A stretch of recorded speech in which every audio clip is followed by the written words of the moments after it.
Welcome everybody. Happy Saturday afternoon. As we know, Saturday afternoons, well, Saturdays in general, we do 2 streams, one in the afternoon, one at night. And in the afternoon, Saturday afternoons, they are for role playing in the afternoon. And with that said, we're going to kick it on over to our favorite group of dungeoneers, adventurers, miscreants. Here we have Malt-O-Quest and our DM, Tyler. Here we are. Let me just find the scene, and we're live. How's it going, everybody? Great. How you doing? I'm doing fine. I'm great. Oh my god. I'm just so excited for episode 5. Can you believe it's already episode 5? 10 weeks. It's been 10 weeks of D&D. 10 weeks of awesome D&D action. I got to start making recap pivotal YouTube. Episode in series history. Oh yeah, as we all know, episode 5 is always a jump the shark moment. No. We're not gonna jump the shark just yet. But I wanna hand it over to Tyler to get us started. Strikes back, right? Yeah, this is gonna be where Bradtherius gets his head cut off by his nephew. Yes. Joffrey. Yes. Would love that. Yeah.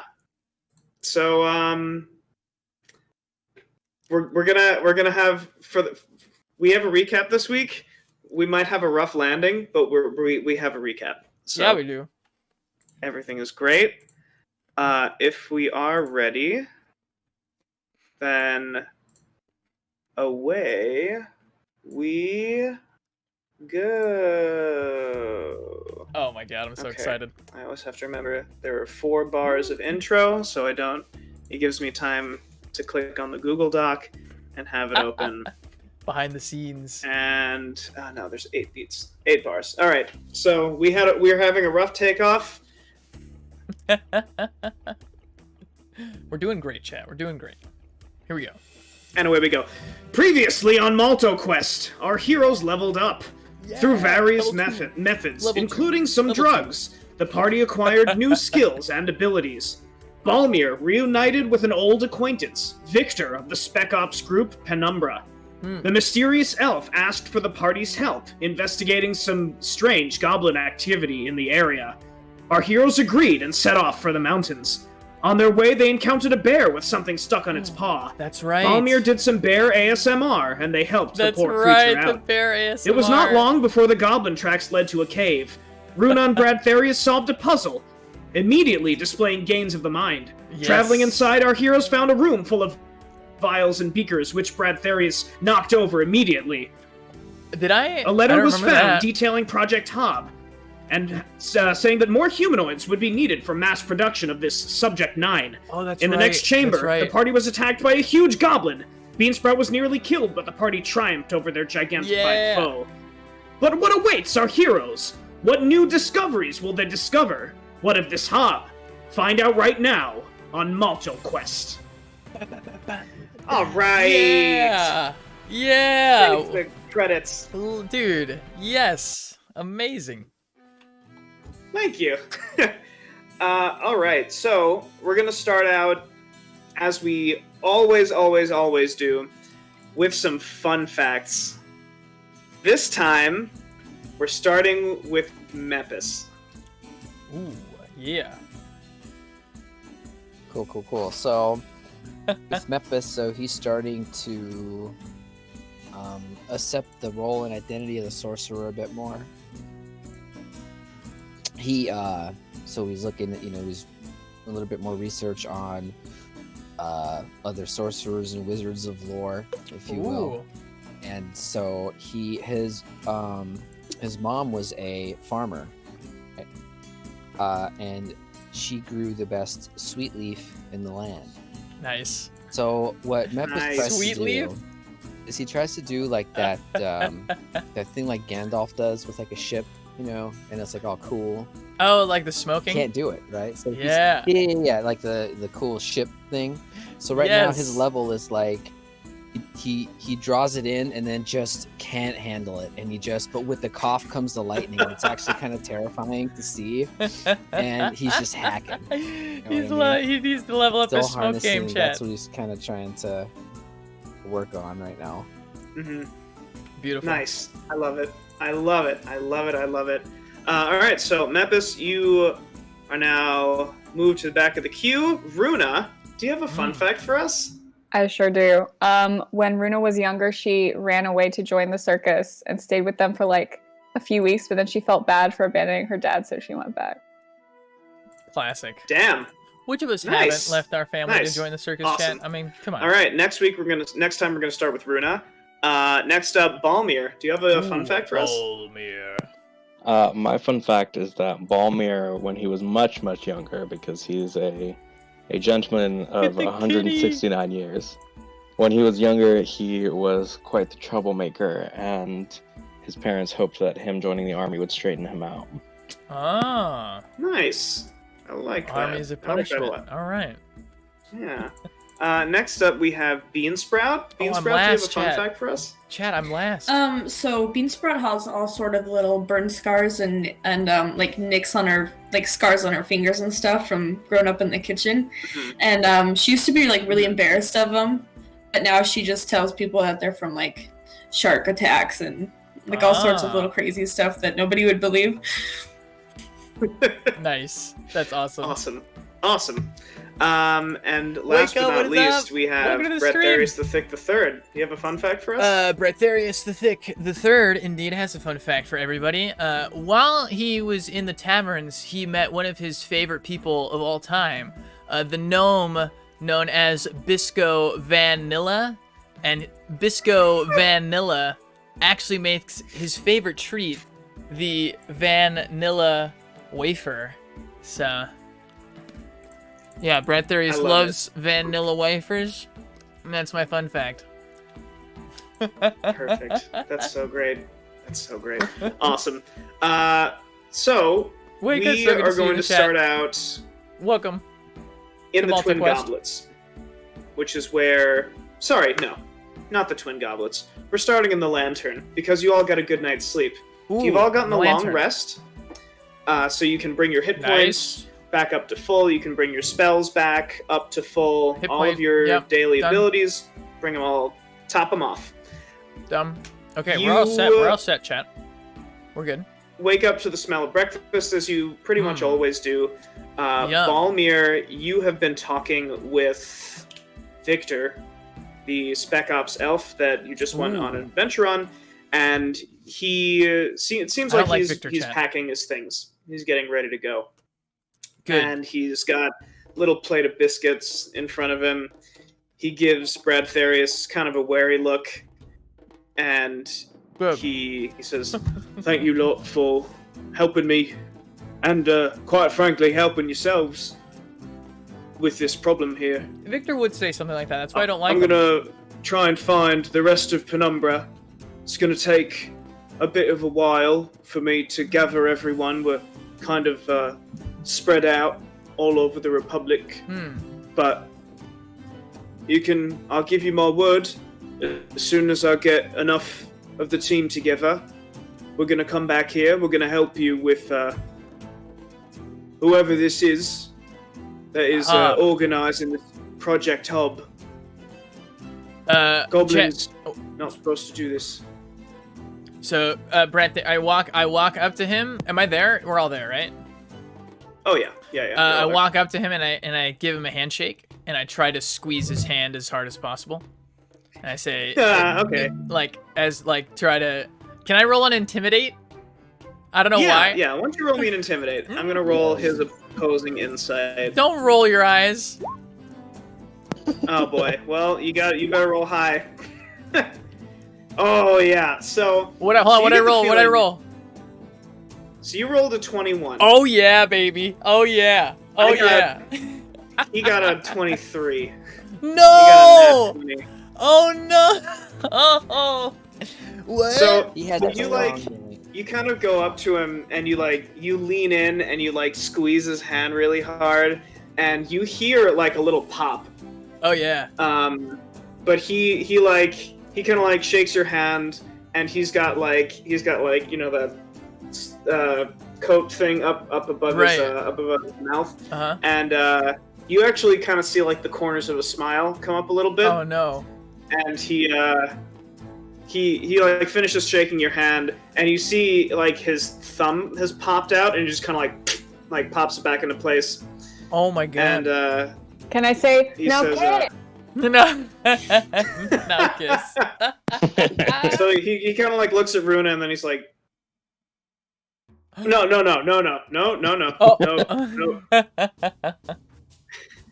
And he just like he kind of turns a shade of red, and he brusquely walks out of the building. Nice. So he was successfully intimidated, or no? He's a little embarrassed. I don't know if he's intimidated, but he was a little embarrassed. All right. Sweet. But he as he's walking out, you hear him like bump into somebody. He's like, oh sorry, and you hear, you should be.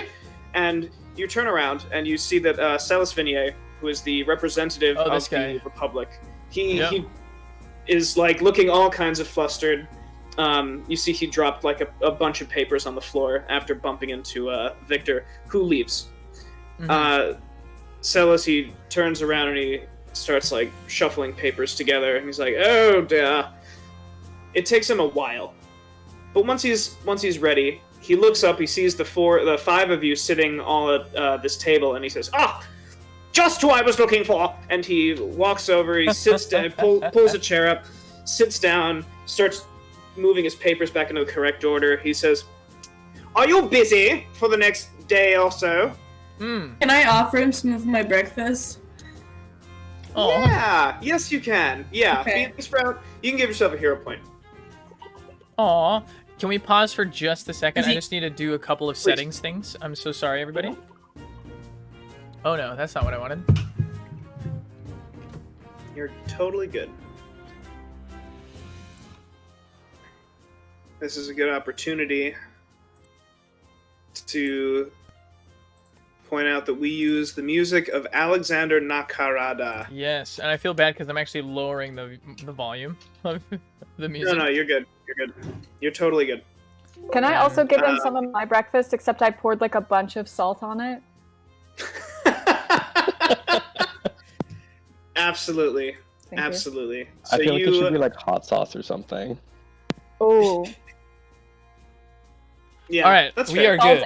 And my bottle of hot sauce that I always keep in my rucksack. Perfect. Perfect. Do you Yeah, have a bottle of that hot happens. sauce? That's awesome. And then I want to share mine too, but mine's just like a ball of like wet flies, and I'm like excited to share with him, but he's just like, oh my god, you know what I mean? So like, Yeah. so Oh my so God. in order, he takes Bean Sprout's like. Yo, what's up, AJ? Bean Sprout puts some like breakfast in front of him, and he's like, "Oh, thank you." And then Runa, like without breaking eye contact, just like starts shaking salt onto her dish, and then like Oh my god. gives it to him, and he's like, "Thank you." And then he like turns, and then Mepis is just like Oh man. with like some flies, and he's just like, "Thank you." And so he's like, I've worries, eaten this AJ, no morning, I worries. think, and he like just kind of scoots his chair back a little bit, and he says, "Tell me, are any of you familiar with Francois Junot? No. Is that Anyone that can roll a history check. Oh. If you're proficient in history, then you can roll me a history check. But if not, then I will just. Oh, I do have 2 points in history. Oh, okay, yeah, go for it then. Yo, Bradtherius. Bradtherius. the historian. Yeah, 16. Hey. Dope. So Chat, So you I know things. so I you can know read, that, chat. yeah. So you actually, the Dunot family is known to your family. Oh shit. Like they're one of the nobles. oh They're yeah, one of the course. noble families that you weren't like raised with any of them, but Okay. you know that they exist. And you know, kind of like how they got their power, you know, where their money Okay. comes from, what their specialties are. You know that they're mostly elves. Okay. And that's partly why they are so successful, just because they've had the ability to play the long game, where humans right. like 80, 90 years. But yeah, compound interest so- is kind of unfair when you're immortal. Yeah. Yeah. So, Celis, he takes a look at your mostly blank faces, and he says, yes, well, Francois had sent in a complaint recently. It's just a day or two ago. That one of the stuffed heads on his wall began to scream something, and then it burst into flames or something of that nature. Anyway, I had gone to the guild to ask if they wanted to take this case, but they think it's some kind of publicity stunt. So, as per usual, they refused to take the case, which brings me to the 5 of you. I would greatly appreciate it if you could at least assuage his fears or figure out what this is. I'm supposed to attend a dinner party of his this weekend, so it would be quite bad if there was something going on there. I turn to everybody as kind of like a sidebar, and I share my knowledge of the Do Not family with everybody. I'm like, yo, these guys are elves. They're pretty wealthy. There could be some cha-ching for us, if you know what I'm saying. And I think we should do this. I desperately want a mounted head that screams, so I'm in. Oh my god. So yeah, I'm awesome. In. We're all in. Wonderful. We're all in. I shall draw up the paperwork presently. And he stands up, he goes to leave, and he stops, and he turns around, and he says, the other day, I'm not sure if I have thanked you properly, but all of Bulthos, myself included, owes you a great debt. You stopped while we were off fighting fires to the north. You all helped save a young woman's life. Yes, we did. Yes, we did, chat. And I wanted to let you know that something like that does not go unnoticed. And he very abruptly turns and he leaves.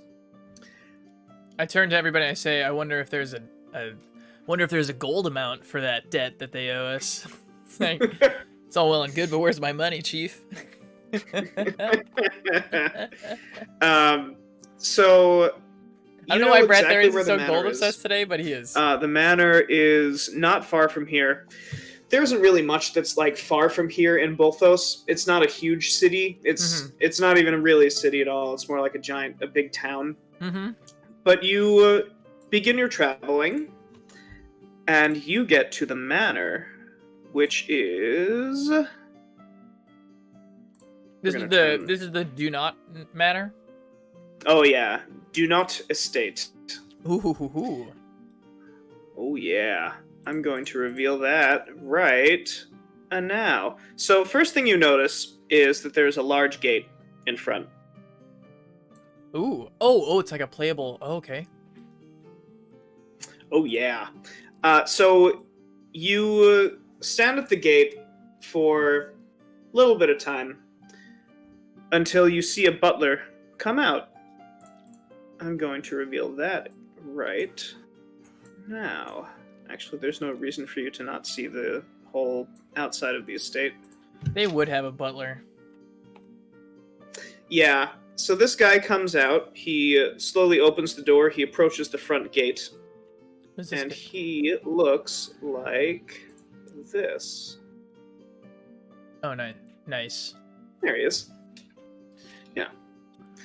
So he comes out. Chat, that is a handsome butler. Looks at you a bit wearily, but he says, "Are you?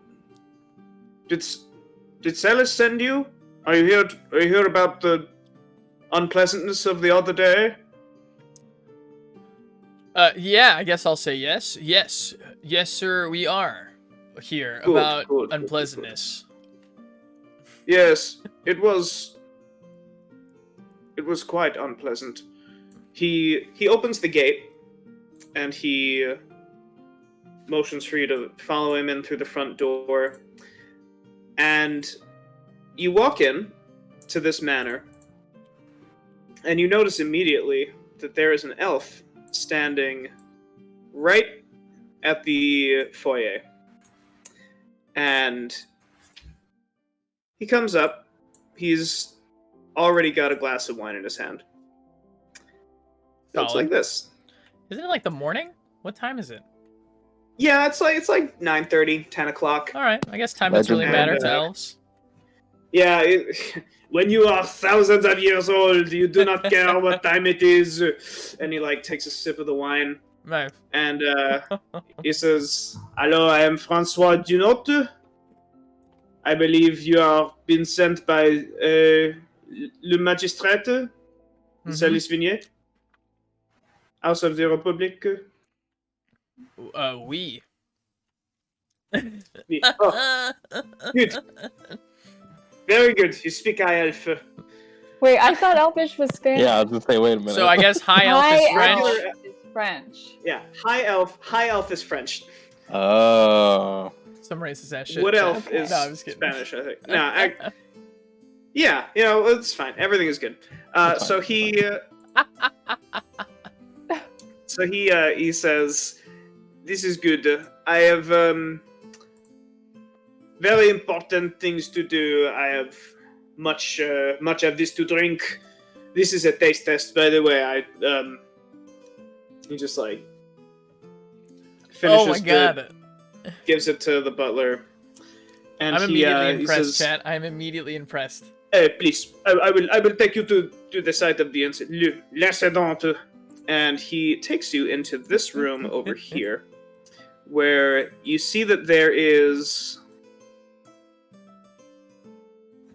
He takes you into the study, and you see that there is a large pile of ash and bone on, like, right next to the wall, like right next to where Balmir is standing. Dang. And he says, "This is where it happened. Very bad. Okay. Very bad." So, yeah. What happened?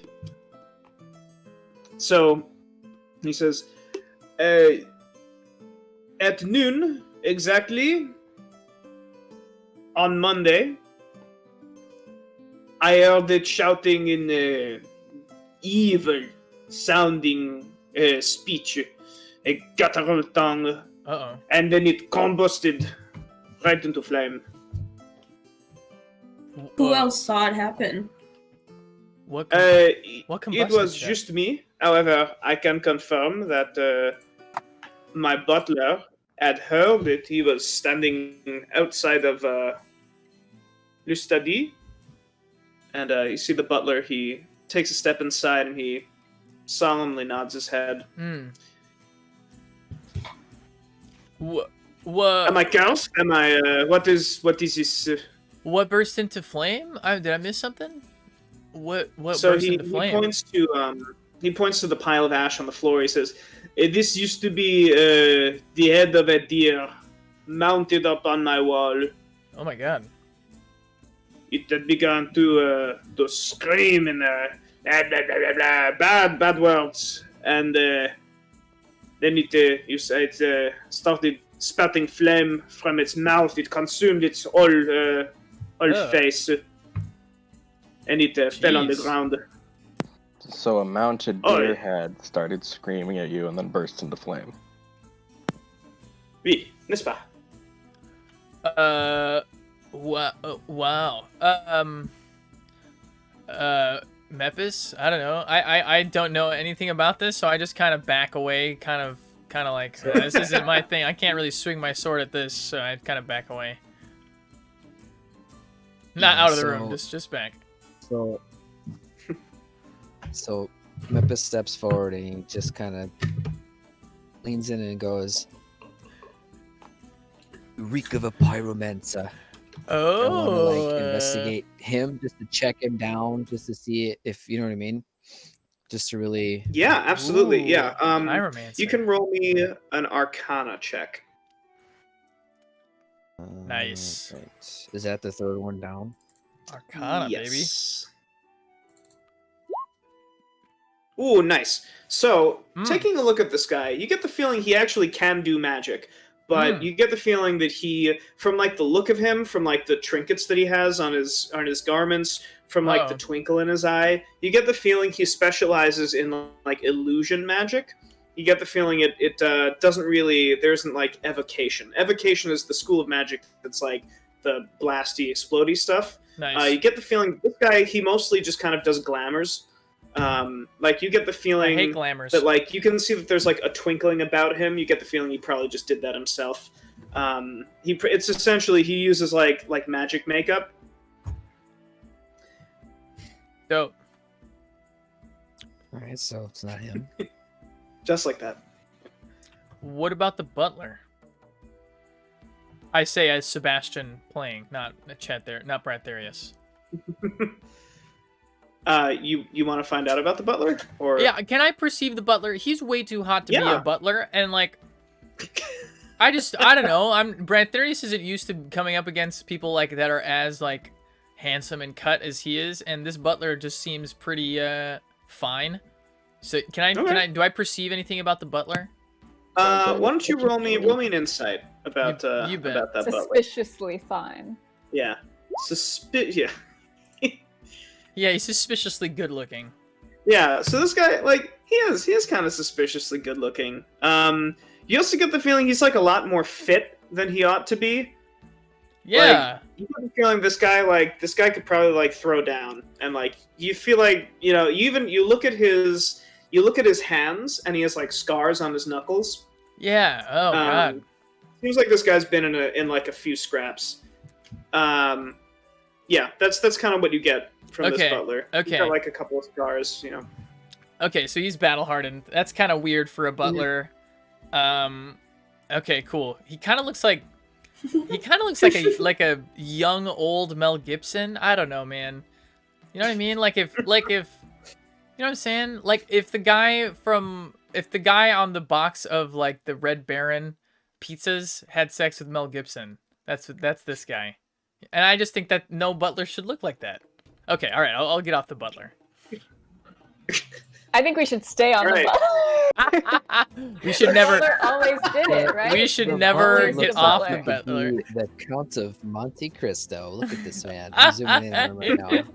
Yeah, he's just very attractive. Form, posture, the straight line. Look at his guns, dude. Very like, impressive. what is like Hell how all of their impressive. dishes are made of lead? His shirt doesn't even fit him. This man. Balmir becomes like really self-conscious around the butler.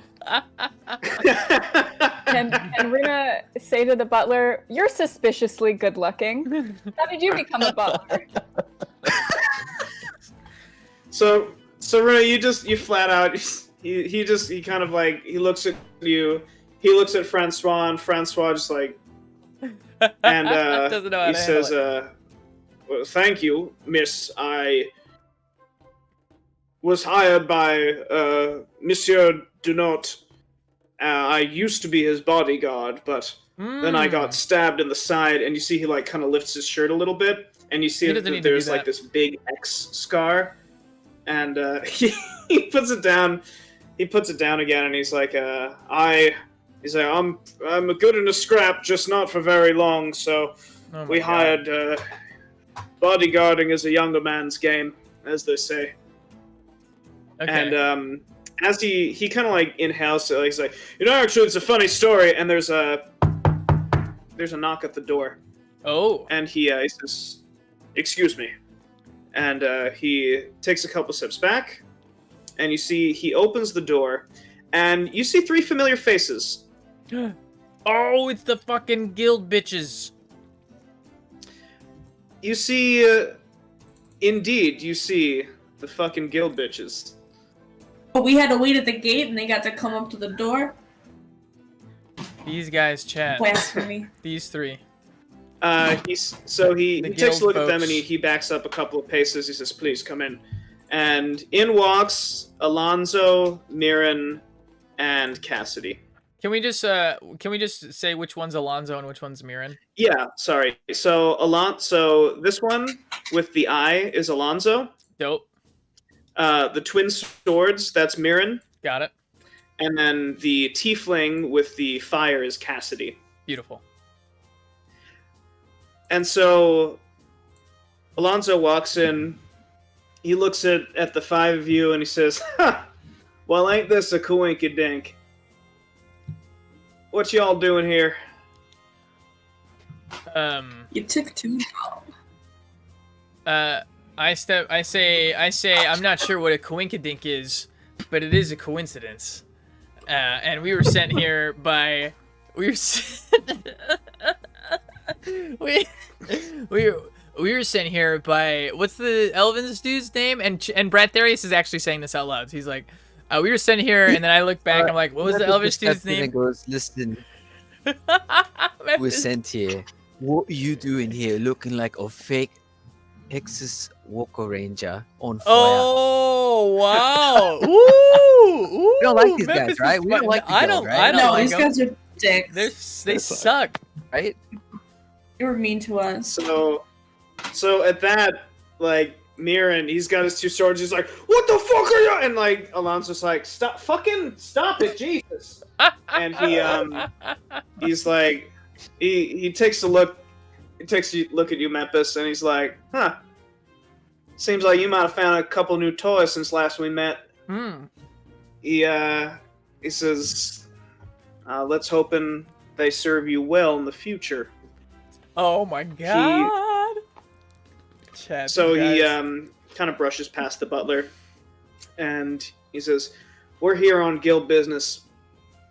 We were told that there might be something haunting this house, something like that." And he says, I thought the guild had, wasn't gonna come originally, right? Yeah. Or did I? First we thought it might not be something that required our immediate attention, but matters got pushed up a bit, and our priorities kind of shifted a little bit there. So they tend to shift. If it's alright with you. Well, Ooh. you know, we just want to make sure it's done right, and Oh my god. I'm right, fuming. like my granddaddy used to say to me, "Y'all want something right, better do it yourself." Right, So- like the like goblin saving the attack. blacksmith's daughter. Oh yeah, yeah. like the fire and the time before that, and We all just start like all of us at once are just like listening. Fucking things up. Just absolutely flexing on these guys. I We was got gonna this, say, buddy. Balmir We was got gonna this. say, like, you know, they keep showing up wherever we are. Bradtherius, I think they might be your biggest fans. And I go, you know what, Boy. Balmir? I think they might be your biggest fans. And Damn. Can we So- see what their business is? Like, what they might have information or something, like a different angle. Yeah, absolutely. Yeah. Yeah. What exactly do you want to do? Let's see. I love how you Want came out hot, to- yeah, just- insulting him, and now you want to ask him for information. Well, all right, hold on. I was hoping to get some info that way, but yeah. I don't know, guys. What do we want to do? Do we want to try and collaborate with these guys? Well, I don't or- think we didn't really learn anything. I mean, I guess we didn't inspect the ash. So, I mean, we didn't Yeah, learn we should anything probably while do we were alone with these guys. So maybe, I mean, I don't think it would be a bad idea to, like, ask them what they think. Especially the guy with the weird eye. Or the tiefling. I'm sure that they might know something about this. Maybe more than we do. all of a sudden it's I important. feel like we to should them. try to like flatter him though, because I feel like he doesn't like us either. So Like, how do you ask for information while still being a dick? Like, I don't Somebody- like how can we like Okay, trick them so- into giving us information? somebody go up to him, introduce themselves, and is like, "For my friends here, they're just kidding. They're just kidding. Hey, you know anything about this thing that we're doing here? Want to help? Want to be Bean- friends? Want to be Bean friends?" Sprout, you should do that. Yeah, I think Bean Sprout should do that. Sounds like Bean Sprout, I feel like, All I feel right. like of all the party, Bean Sprout is the most likely to like endear Hold on, hold on. somebody towards them. You know. Yeah, I just don't, because I booed him out last time. All right. I walk up to right, I walk up to Texas Ranger, and I kind of like shush you guys, and I stick my hand out, and I go, "Hi, I'm Beansprout. It's super nice to meet you. Ignore my friends here. They're really just kidding. We all talk about you when you're not around because we think you're really cool." Damn. So he, I'm not even gonna have you roll for because we that. think you're cool. Yeah. So he kind of like, he eyes you for a second, and he takes your hand, he shakes your hand, he says, "Nice to meet you, Beansprout. I can tell that you are a sensible type. Oh my god. Seems as though we might be able to collaborate." He kind of looks over your shoulder at Francois, and he says, "If it's alright with you, I'd like to question your staff. Maybe check upstairs, see if there's anything weird. Someone might have placed a hex bag underneath your bed or something like that." And Francois says, "Please, all of you have free reign of the house. I have nothing to hide. Feel free to ask whoever you would like. I'm going to sit in this chair and continue to drink." And he just kind of sits down. My kind of And dude. like, you see, he lights a little. He has a little tinderbox, and he like throws it into the fireplace, and it goes up, and he just like starts swirling some wine. And he's like, Nice. I don't know. And yeah, so Alonso, he kind of moves past you, Bradtherius. And he takes a look at the pile of ash, and he says, "Any one of you versed in the arcane or the divine?" I kind of look at Mepis. I just keep glancing at him over and over again. Arcane is 3. And was the other one divine? Yeah, so like religion or arcane or arcana or nature. If there's any like knowledge skill, then It's not me. Okay, religion's 3. They're both 3. Dope. I roll it. yeah, go for it. Oh no. Cool. That's So rough, chat. That's rough. So That's you a look 5. for the typical signs of evocation magic. Typically, there are like little special-looking scuff marks that come with arcane fire. There are none here. It looks as though the thing became a fireball and just like gutted itself out. So Alonso, he says, "Hey, Cassidy, why don't y'all try and help me out with this?" So you see the tiefling kind of saunters into the room, and she's got some fire, and she kind of like holds it up to the thing, and you hear her say, "It's gonna take a while." And he says, "Alright." He looks up at the 5 of you, he says, "What do y'all think about questioning the staff?" Yeah.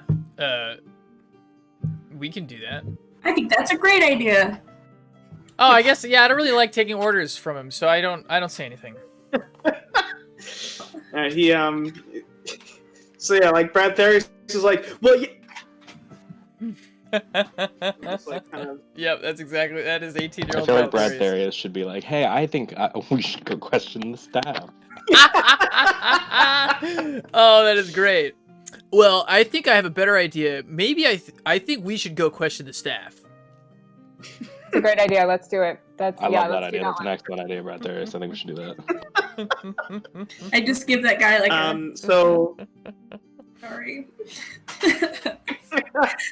he winks at you, Beansprout. He's kind of like gives a knowing grin, and you see the 3 of them. You see Mirren begins to chat up Francois, while the 2 of them start to look at the body. And the super hot butler, the head, like I'm so used to there just being a dead body. The head of the deer, They start right? to look at the pile of ash. Yeah, the head of the deer.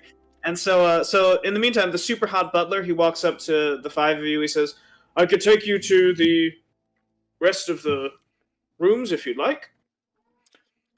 We would follow you to the ends of the earth, my dude. Also, can you finish that story you were talking about before we were so rudely interrupted?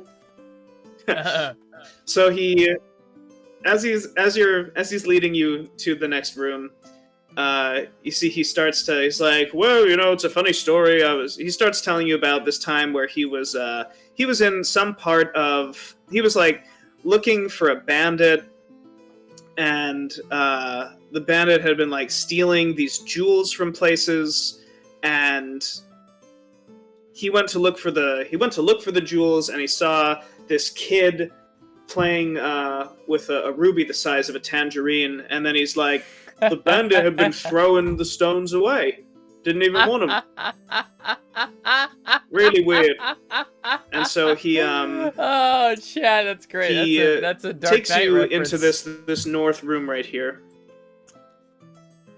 where you see there are a bunch of people. Looks like they're setting up a table. Oh. Namely, he kind of looks up. He says, "There's Karina," and you see this woman. And she's setting the table right now, and he says, "I'm going to take my leave." And he begins to just walk away.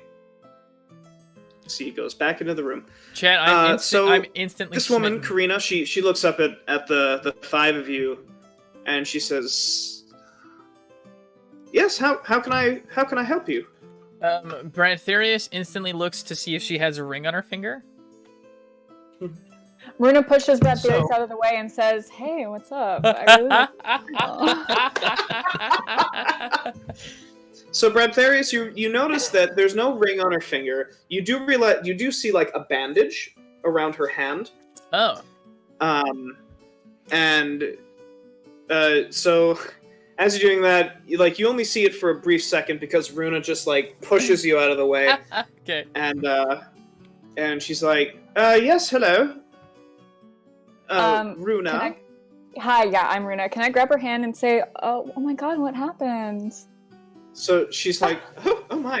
So Very she aggressive. says, "Well, Thirsty Master Quest. Do Not has us working man. round the clock. It has been a very busy few weeks, I'd say. We haven't really had much time. This is unfortunately some clumsiness on my part. I was trying to cut a tie on one of the boxes that had come in, and I cut too hard. I cut my hand right open. Fortunately, we were able to close it up, sew it shut. It's going to leave a nasty scar, but it should be all right." I've genuinely done that before. Oh no. As have I. You said your name was Katrina. Karina, but Oh. if you'd like, you can call me Katrina. Shit! Oh my God, I am Bradtherius. Well, I apologize. I apologize, Karina. So, what is it that you do here? She says, "Mostly I handle the day-to-day. I'd say that I will,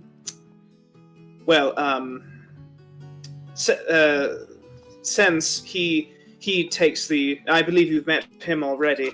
I'm going to... The super hot butler? Yeah, Sense is the super hot butler. Got it. And she says, "Well, I am the liaison in between all of the different staff members, and of course there are some times when in grand events like this I will assist in setting things up, though I must say we haven't had Master Do Not has not had a get-together this large since before I've worked here. It's been, it's, to say the least, it has been a form of hell. I imagine one of the circles of hell is preparing a party for Master Do Not." And she kind of like covers her mouth. She's like, "Yeah, that's an interesting choice of words." I don't know if I do. Like, do I catch that? Like, do we perceive that she just made a? Like, what does she mean by that? or maybe I'll just ask. Hell, what do you mean by that? She says, I'm so sorry. I haven't slept in days. And she kind of like points to her hand. She's like, I'm making mistakes, and I'm sorry. I shouldn't have said that. It was quite unprofessional of me. Can I persuade her? Can I try to roll a persuasion to see if I can get some more out of her? And this is not intimidation, chat. It's persuasion. I'm not gonna intimidate her like a child. 18, chat. 18. Persuasion. Yo, Very go. Let's go. Very nice. Very nice. So I go up to her she, I go up so I go up and I just like put a calming hand on her shoulder, and I like look her in the eyes and I say like, tell me what's it's all good. Tell me what's happening. So she kind of like, her eyes kind of like get a little misty for a second, and she's like, I'm sorry, I have a daughter, and I took this job so I could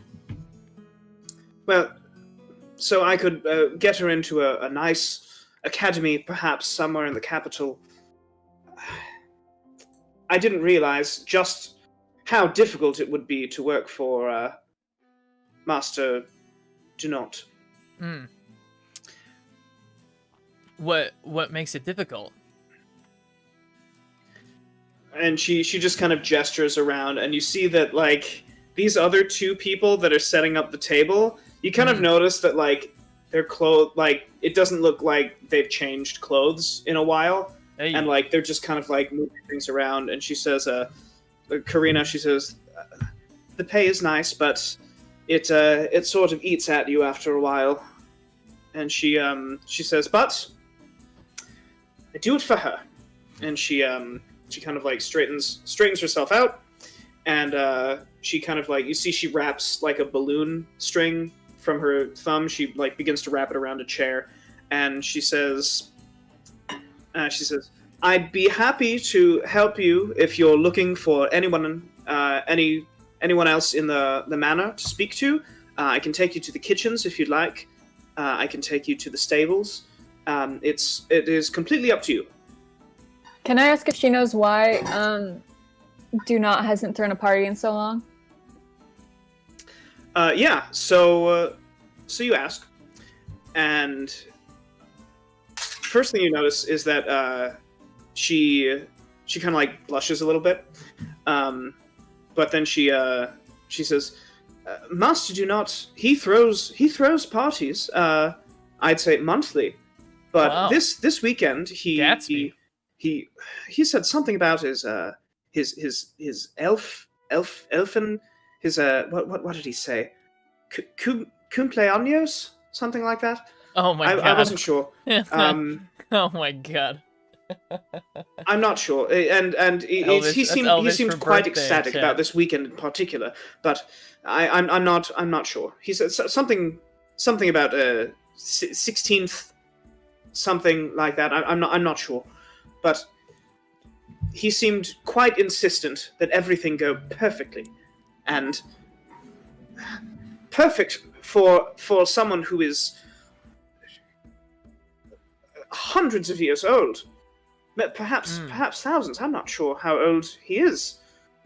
Perfection is quite difficult to achieve for a mere human like myself. I'm down to. Let alone for. I don't have any more questions for her. So if anybody, I mean, I'm down to follow her to wherever. But if someone else has a question for her, I don't mind. Hey. Does she know who is coming to the party? So she hands you the guest list, and it just looks like nobles from like all over the Republic are coming to the party. Is the Thick family going to be there? You notice that the Thick family is like pointedly not on. You actually see that it's been crossed out. You see like Thick and then like a bunch of crosses out from it. Ooh. Wow. Get deleted. Yeah. No, I mean my father is in financial trouble. That's why he kicked me out partially, because he didn't think I could get us out. All right, that's enough. Well, okay. Yeah. So she begins to take you out to the kitchens, where she takes you to this area right here. Oh, we could go to the kitchen.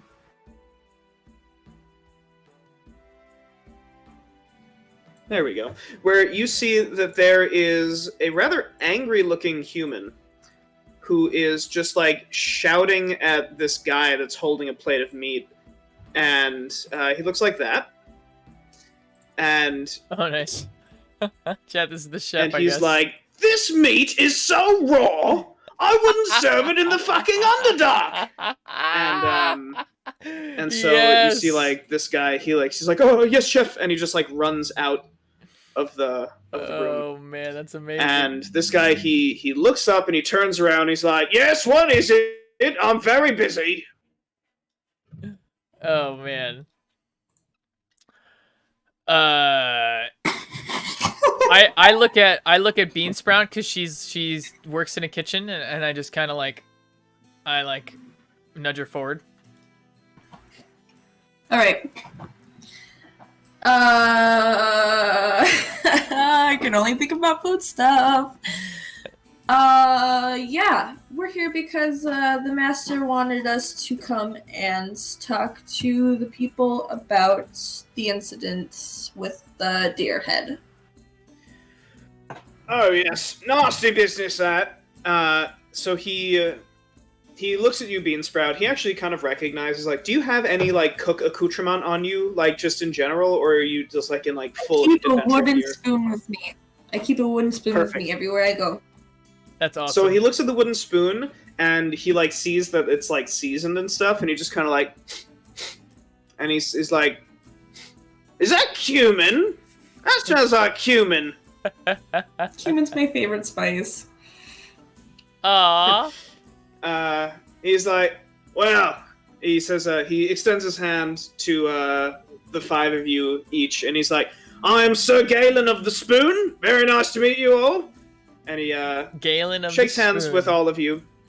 And so, Beansprout, you've actually heard of Sir Galen before. He was like one of the top chefs in the capital. Wow. And you know that he was actually knighted because he was so good at cooking. Wow. Wow. Sir Galen of the Spoon. Yeah, I'm gonna put that in chat as well.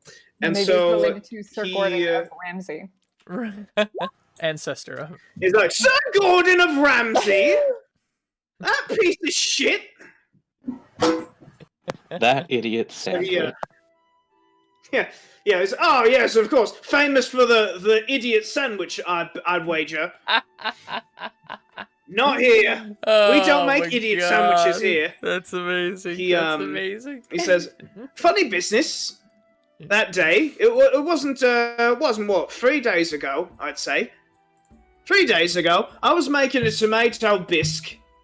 I was about to put the parsley in when I thought I smelled smoke. I did, and I looked under. I saw the only fire was just the one in me cauldron underneath, and I saw that there was some strange bubbles coming up from the soup. And I thought to myself, I didn't turn the heat up that much, and then all of a sudden, tomato bisque explodes right in my face. So I get out, I run out of the kitchen, huge cauldron. I had enough for appetizers for the whole feast, whole kitchen staff, all the stable boys, all the servants, all the even Cells was gonna have sense. Sorry, and I'll go out, wash off my face, I'll put on a new apron and everything. I'll come back inside, all the soup is gone, not a drop left in the whole kitchen. Wow. Where did the soup go? I asked myself, and so I'm thinking, it's the stable boys. Stable boys gotta be pulling some kind of prank.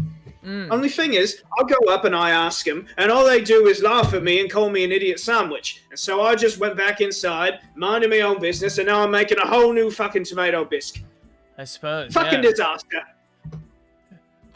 Who was in the kitchen while you were gone? No soup for you, chat. No one but me goes in the kitchens. No one knows where anything is. Aren't there 2 other people in the kitchen right now? Oh yeah, but they're fucking idiots. They don't count. It's fine. They don't count. Oh my Maybe god, we should that's question hilarious. Oh, do you ask if we should look around? Don't be like, oh, this. You're like, oh, do you mind if we take a look around? I promise we won't touch anything. You guys don't eat any food. So he says, But I wanted. yes, of course. He says, I can give you about 5 minutes, but after that, I've got a whole fucking meal to prepare. And he takes a few steps back and he just starts shouting at these two. Karina fucks off. Okay. So yeah, you can feel free to look around if you want to investigate at all. If you want to, yeah, well, whatever you'd like to do around here to try and get clues. Yeah, I'll investigate over here. So over here, I guess. I don't know if it matters, but just by this table. Sure. Yeah. Or just in general. I go snooping. So he's making. Nice. He's making new soup. Right. Yeah. Oh, Okay. Sorry. Go ahead. can we each only roll investigation once? Like, do we get one investigation check for the whole crew? No, so it depends on if you're all investigating different areas or different things or like different people, then you can roll investigate. But if you're all kind of looking at the same exact thing, then I'm going to ask for different skills. Got it. And Okay. then you're going to get different facets of information based on the skill that you use. Okay, I'm gonna roll investigation. Nice. Perfect. So Wow. we see I got a Bradtherius 3, kind chat. of like checking out. You're checking out the bread, It's pretty. It's like pretty. the bread stand, Yeah. and you're just like, Staring at the bread. yeah. You see, like it's got that weird powder stuff on the bottom. Yeah. What's up with that? It's so strange. Like, why? Yeah. How come that doesn't cook? I don't understand. Yeah, it's Tasty. it's one of life's big mysteries. I also like after I'm done with the bread, I like kind of creep over to Mepis. Oh gosh, sorry. And I like whisper to him. I go, "Hey, no What? soup for you." Did Sebastian just cut out, or is Oh, that I'm just... sorry. I'm sorry. No, I went over to Mepis out. and I say, "Hey, no soup for you." Am I right? Can I say a really bad joke that I thought of? Oh my god. Oh my Do it. god. I go to You're totally okay. to You're totally good, Bradtherius, who's AJ. looking at the bread, and I say, "This is the yeast of our problem." That was a pretty crummy joke. That's great. We're actually a comedy troupe. We don't actually go on adventures. We're basically just medieval kings of comedy, kings and queens of comedy. I can't take away hero points. Ah. I can't. That'd be a bad I think punishment. if anything, Runa should get a hero point for that. That is so rude. Oh, nobody heard my joke. To say. Oh my god. So what are the rest of you doing? Nobody What heard would the my rest of you joke. like to do? I was gonna ask you, or the chef had told us that he made soup that was supposed to serve Punishment like check. Come on. everybody, right? Punishment. Yeah. That would be fairly huge, wouldn't it? Oh yeah. You see that there's like a ton of space like set aside in one of the corners of the kitchen where there's just like a gargantuan, like biggest cauldron you've ever seen. And like right now it has like the beginnings of what looks like some kind of like turkey stock like inside that's like simmering down. Yeah. So we should look into that then. If you want, it's up to you. I was gonna say if he was kind of like accusing, because he like was accusing the stable boys, right, a little bit. Yeah. Like, how would the stable boys get that much soup out so fast? No way. No way. No way. No way. No way. No way. Whose flowers are these? Yeah, so you so yeah, that's a good question. You can further investigate that. You can ask people around about that. Like, Yeah, are these kitchen idiots talk toable? Yeah. Yeah, absolutely. Oh, Yeah. they are? Yeah. Oh. Can I ask one of them if they've seen or if they saw anyone come in and grab soup?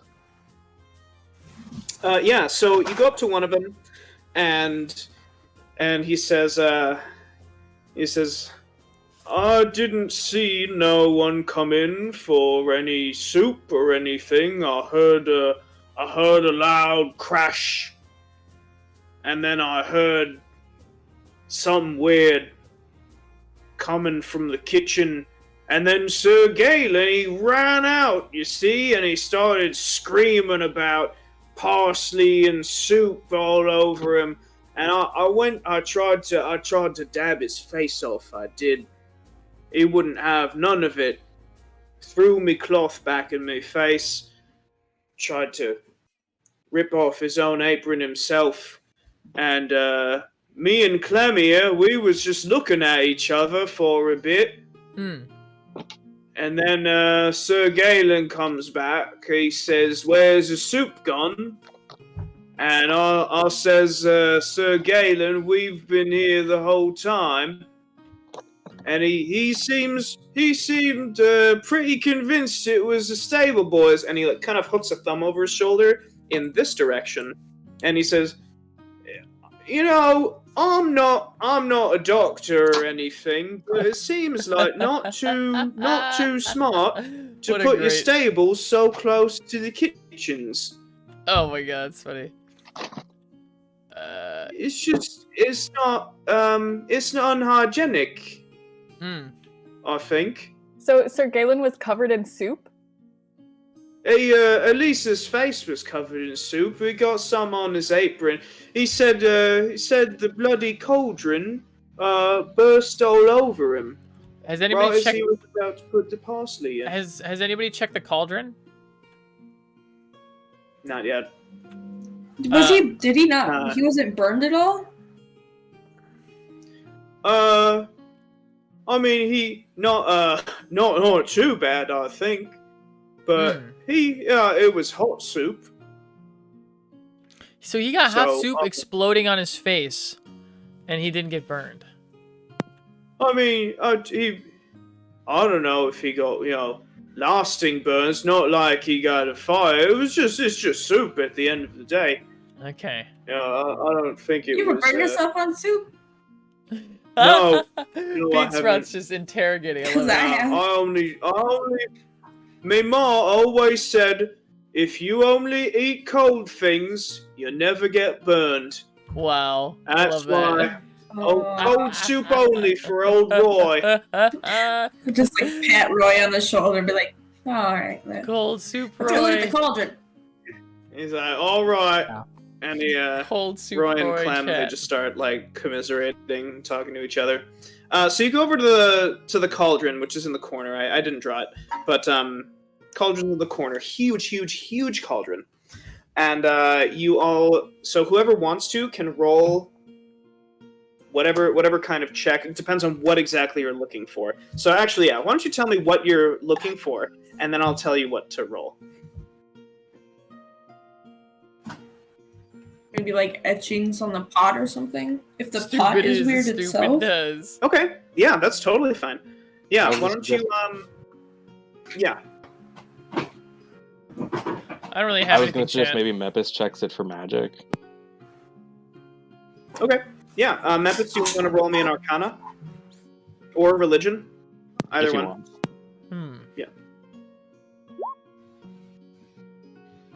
Ooh, 17 Arcana. Ooh, nice. So Mepis, you begin to like look on the inside of the bowl, and you see like there's mostly soup, but it's because it's turkey stock. It's relatively. It's mostly soup. It's like mostly water-based kind of stuff. It's not a very thick broth, and you can see at the bottom there are a couple of runes that are etched into the bottom, and you look on the outside and closer to the fire, and you just kind of like. You blow air so the flames just kind of move for a second, and you can see that there are a couple of runes on the bottom as well. Wow, cool. That's cool. Is that something I can like take, or is it something I notice? So it seems like someone like carved them in into the cauldron. And the way that it's carved, you got a 17. 17 is really high. So I'll give you that.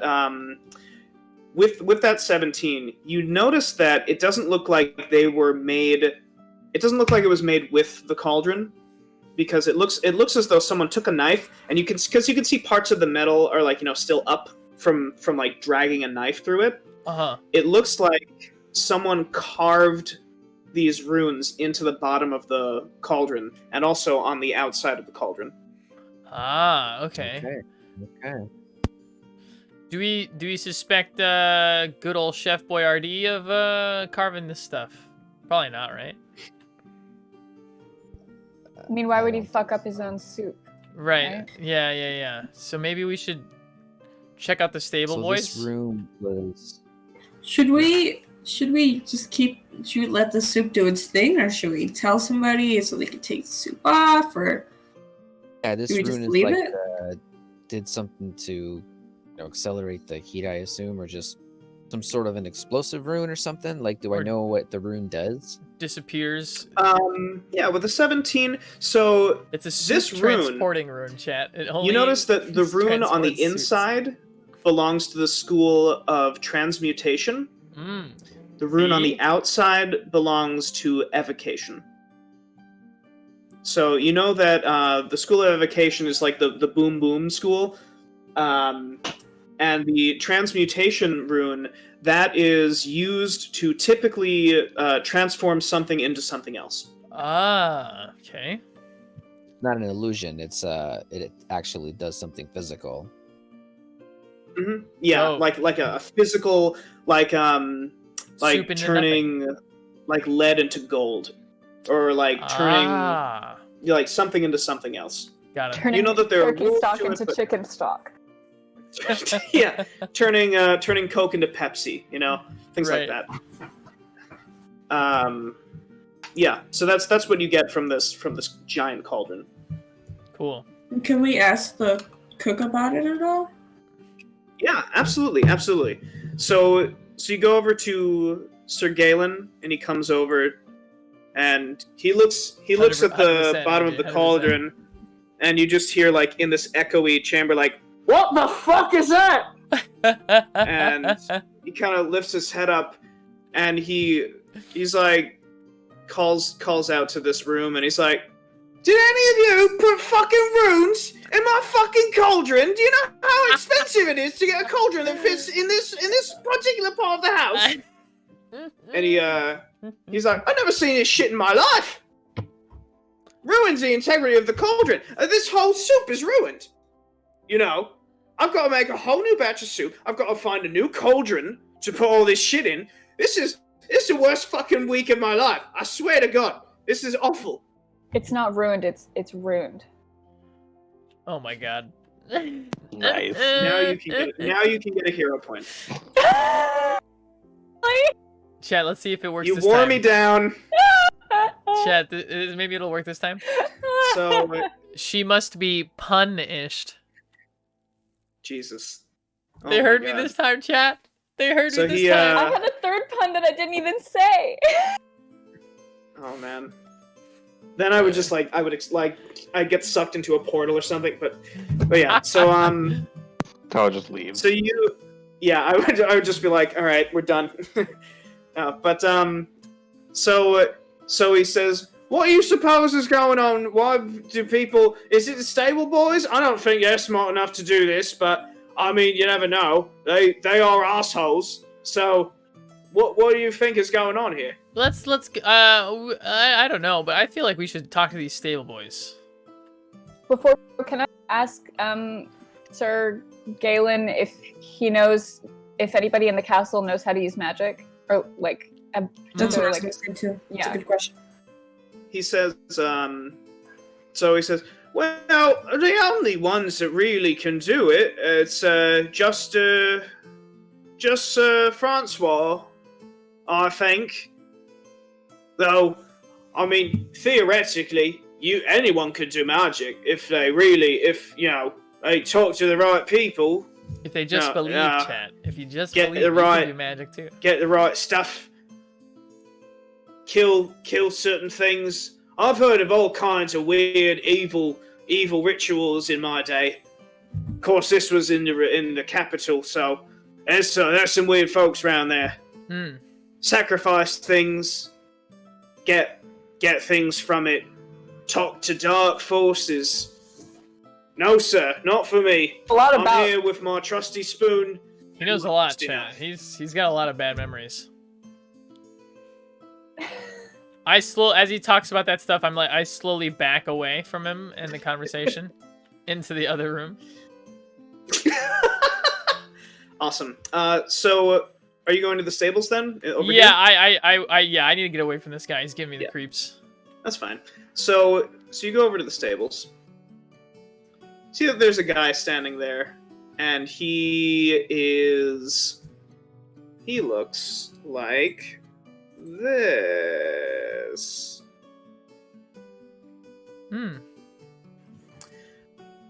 And look at this guy. You walk up to him, you see he's kind of like brushing a horse out. Look at this dude. And you see that there's like a bunch of chickens in cages as well. Like they're just like, and he looks up as you come in, and he's like, "Oh, can I help you there?" Oh, yes. Sorry, I just love this guy already. Okay, so I see he's kind of smaller, right? Yeah, he's like this rail thin, like he looks young, but he has like a full beard for like a young guy. Yeah, I want to intimidate the fuck out of this guy to see if he can tell us whatever he knows. If that's cool. I'm just like, I just want some answers, man. I'm just like, I'm getting impatient. I haven't, you know. Not me personally, not Sebastian, but Bradtherius. So like, I mean, it worked on that child. I like back away from the creepy chef thing, and I'm just like, I see this guy, and I'm just like, I just want to know an answer. I'm so tired of not knowing, and so I'll roll an intimidate to see if I can get some answers. Go for it. Oh, okay, yeah. So no, why does this never work? Come on, an 8, dude. And so you walk up to him, and you like, as you're like shouting at him, your voice cracks. So you're just like, what the hell are you doing? And he's just like, oh, feller, don't worry, no harm here. You can put the sword away there. It's okay. We only work with brushes, and sharpest thing is a horseshoe. It did work on that little Balthor's boy. And he says, my name's Chance. Not sure who you are, big shouting feller, but if there's anything that I can help you folks with, I'd love to do so. I'm embarrassedly say, I'm Bradtherius the third, and then I slink to the back of the room. Awesome. So he says, oh, well, very nice to meet you, Bradtherius. The Thick the Third. That's, you got a mouthful of a name there, feller. Yeah, it's more than a mouthful, thanks.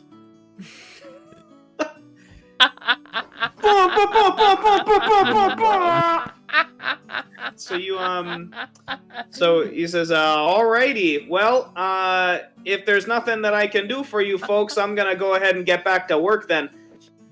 Can I hold a chicken? Balmir has been petting a horse. He's like, oh, Can okay. I hold a chicken? Yeah, go ahead there. So there are 5 cages. Oh, no. 4 of them have chickens in them. Okay. And so, or 4 of them have a single chicken in them. So you open one, the fifth cage? The fifth cage is empty, just like empty straw. Weird. And so you pick up the chicken. You start. What are you doing with this chicken? I'm gonna tuck its head underneath its wing and rock it back and forth so it falls asleep. Wow, that sounds adorable. All right, that happens. I'm not even gonna make you roll for it. That just happens because it's adorable. That just happens. And so, so it just like at first it's like, blah, blah, blah. And it just falls asleep. And he's like, "Oh, you got away with the animals there," and you just kind of put it. Yeah, Put it in the back in the cage, and it's just like, sleeping. That was nice. I come back into the thing and I say, what do you know? So, his name's Chance? Yeah. Okay. I say, so, Chance, what do you know about the soup disappearing from the kitchen? He says, "Oh yeah, the soup over there. I'll tell ya that chef guy. He's a riot. As soon as I heard something weird going on. The whole day was just real strange. I noticed in the morning one of the chickens had gone missing. This is not the right music. Oh, I was about to say, are we about to fight this dude? Yeah, I was like, wow. I was like, holy shit. Yeah, Mega chicken just comes in the door. it's just like, yeah. So He starts devastating everyone. yeah. So he says, I noticed one of the chickens had gone missing in the morning, which is really weird because they're all in the cage. I never let them out on account of it's cold outside, and there's them goblins sometimes coming around, coyotes and whatnot. But it was real strange. One of the chickens were missing, and I thought Karina came by in the morning just to see how I was doing. As soon as I woke up, I woke up in my bed, and I see Karina coming into the room, just seeing how I was going on. And I said, I'm fine. How are you? And he just starts like going about. Oh my god! Yeah, as they do. Yeah, as they do. Yeah, and so, but he ends it with, and so then she just left, and I started to, I brushed out the horses. I think it's Karina chat. And then I came back to her into the daughter. Into the stables area. One of the chickens was gone. I thank him for his information, and I'm gonna walk over to Mepis and whisper to him and be like, I think we should check the chicken coop for runes. Might be like the cauldron.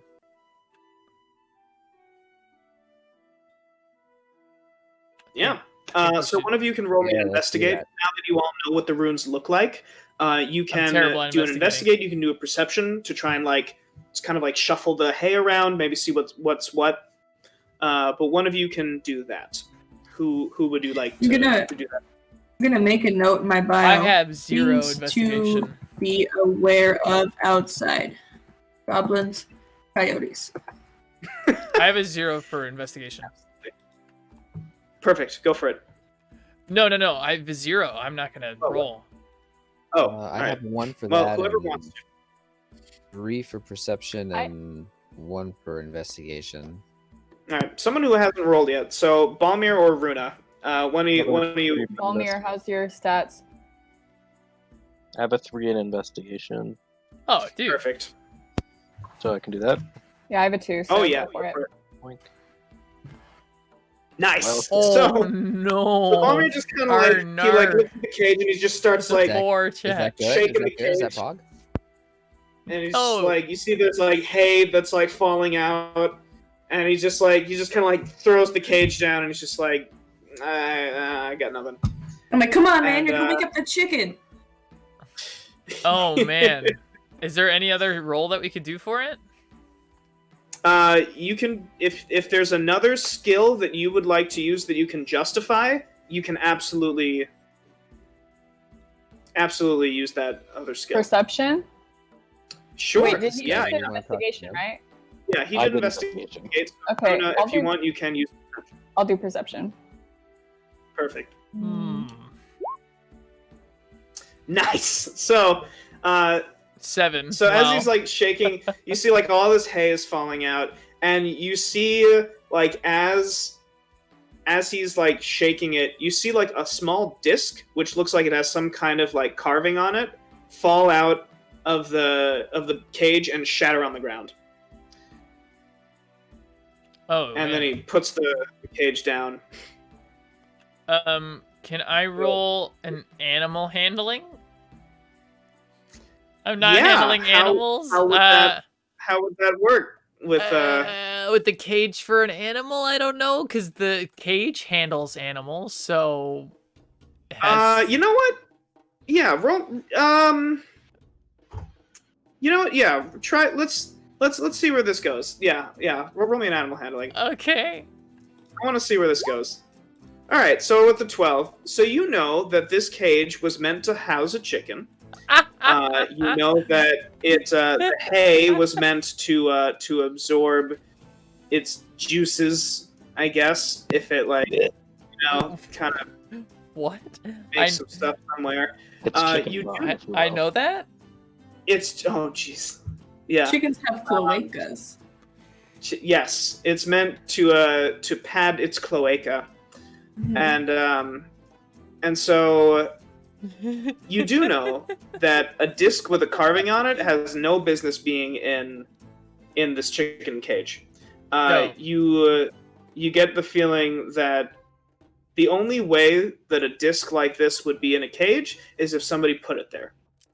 Okay, so I see Balmir shake it up, and I see Runa, the thing come over, and I go over and I pick up the cage with one hand, and I go, you know, this cage was meant to house a chicken.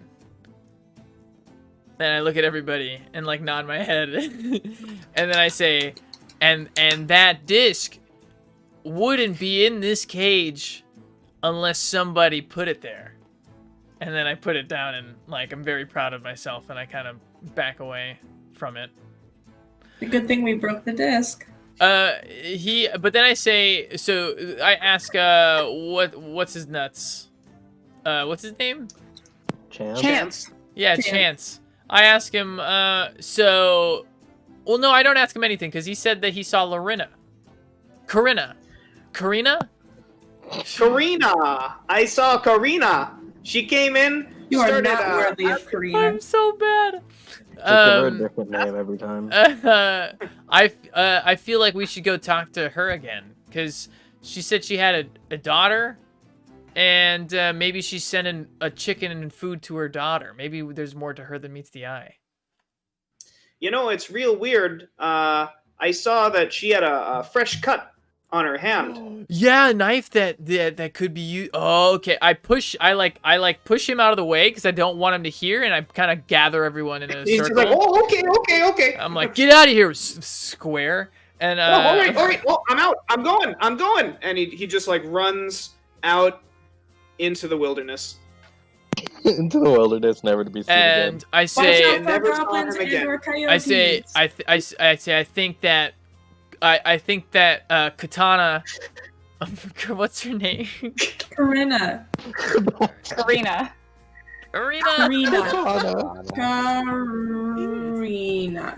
I was like, I think that Christina sent the food and the chicken back to her daughter, and she's the one that carved the rune, and that's how she got the slice on her hand. I think we should go back and talk to her.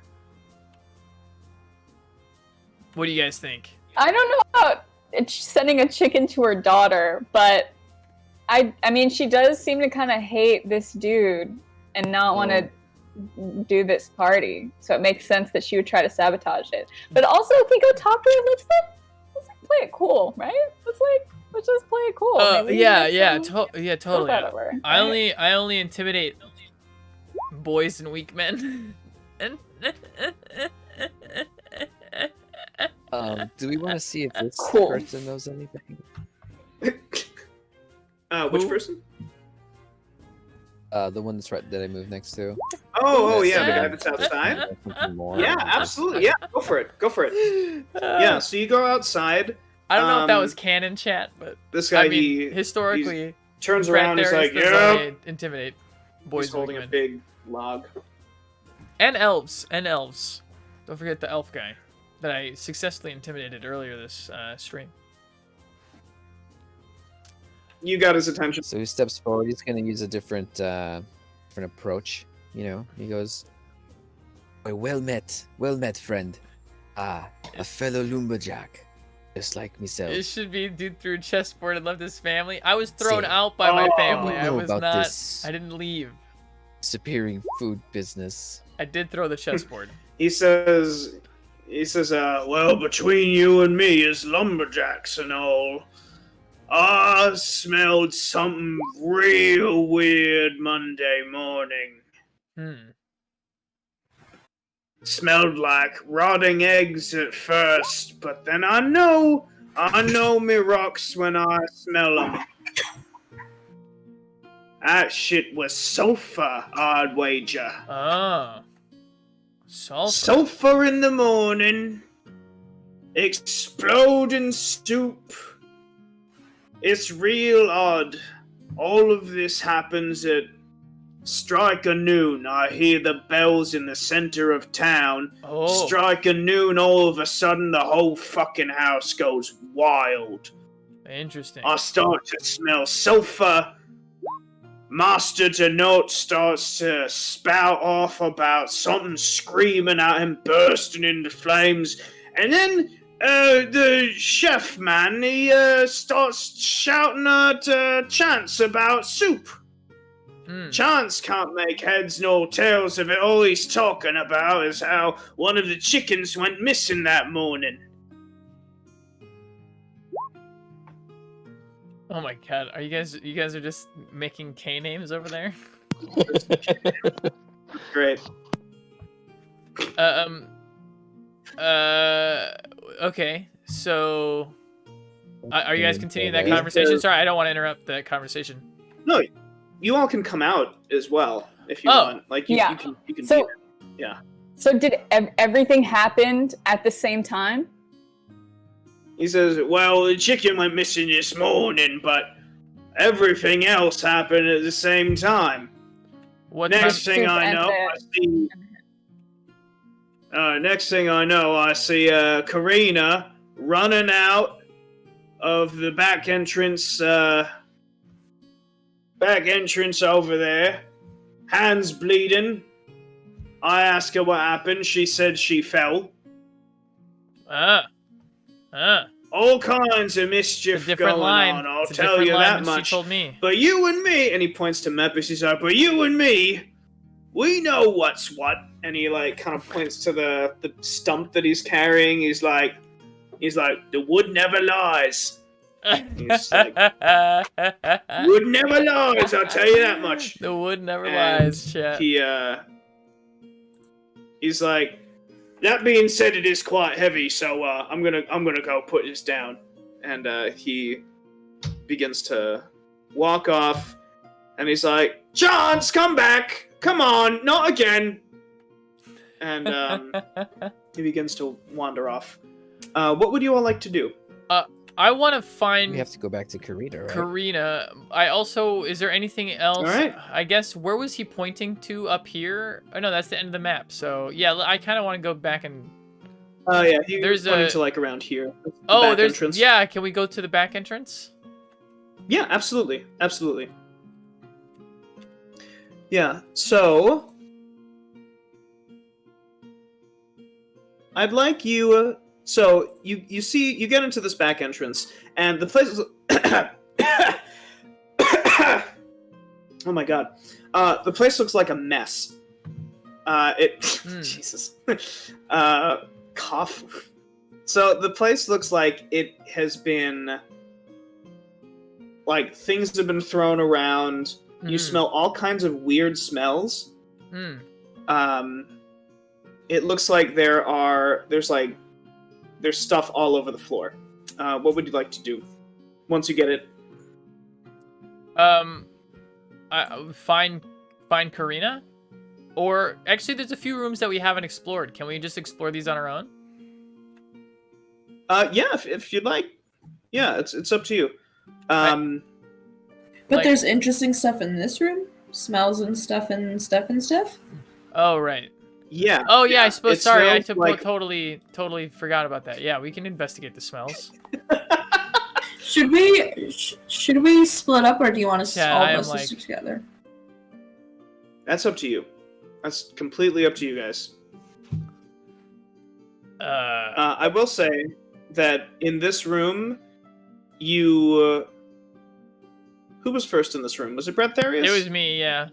Okay, I want you to roll me a perception check. Oh shit. Uh-oh. Something here.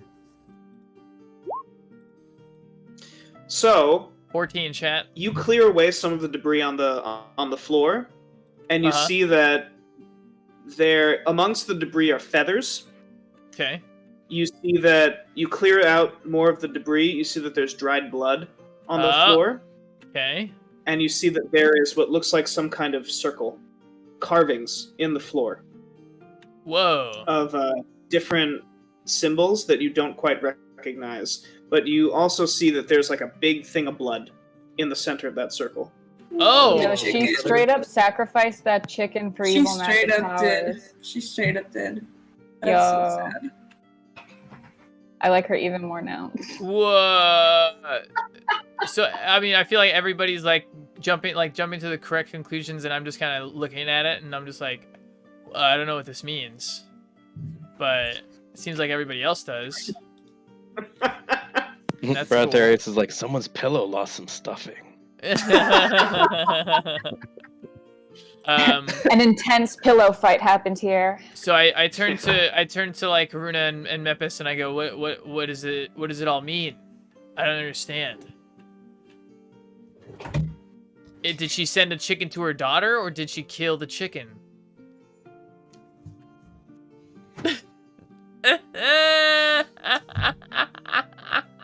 Mepis turns to him and says,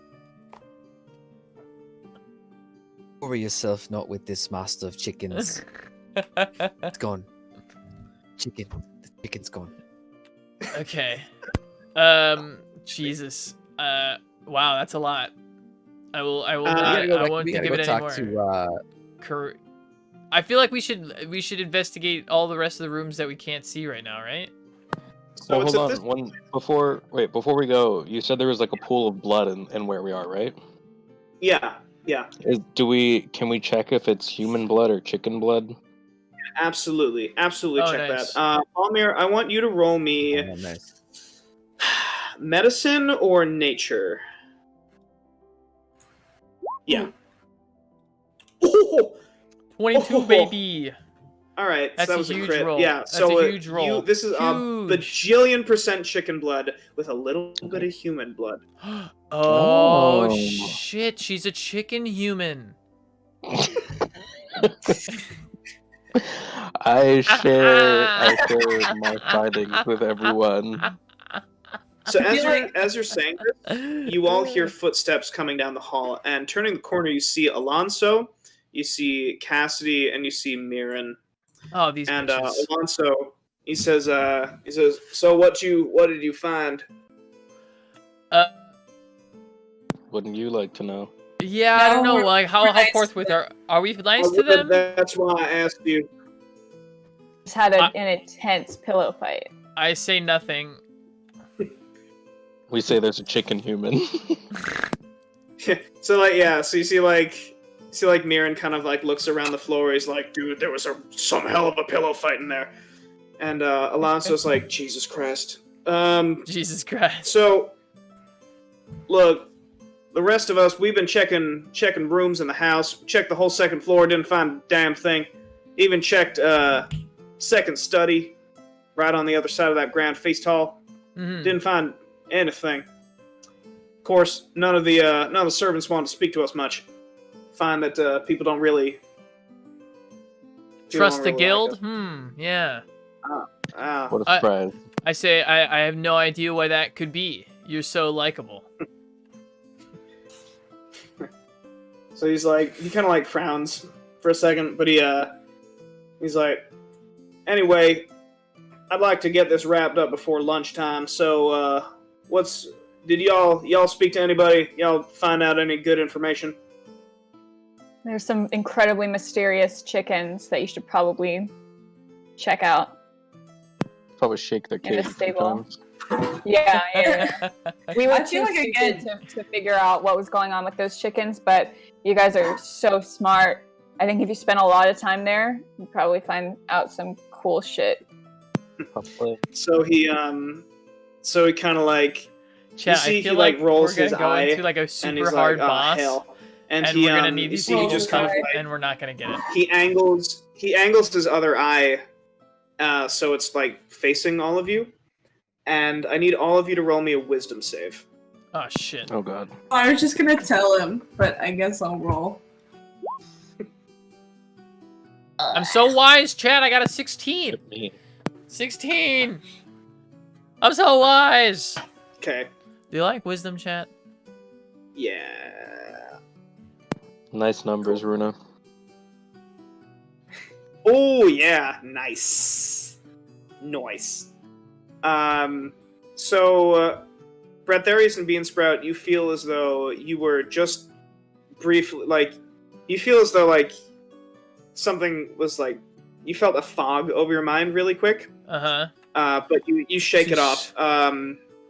Balmir, Runa, Mepis, bails on the y'all. three of you, you feel as though there is a fog over your mind, very for a bit, and he says, "All right, y'all can't really lie to me. At least three of you. So the three of you are under the effects of a zone of truth. Oh shit. It's a spell. Ah, shit.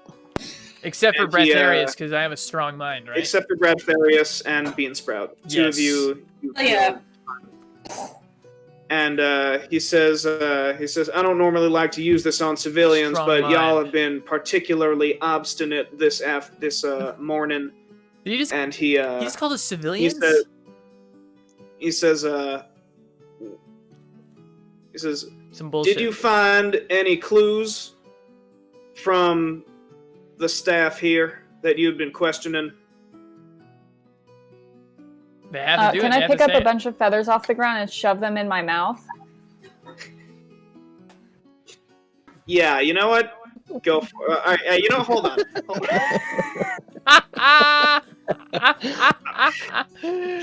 Oh my god. I want you to roll me a.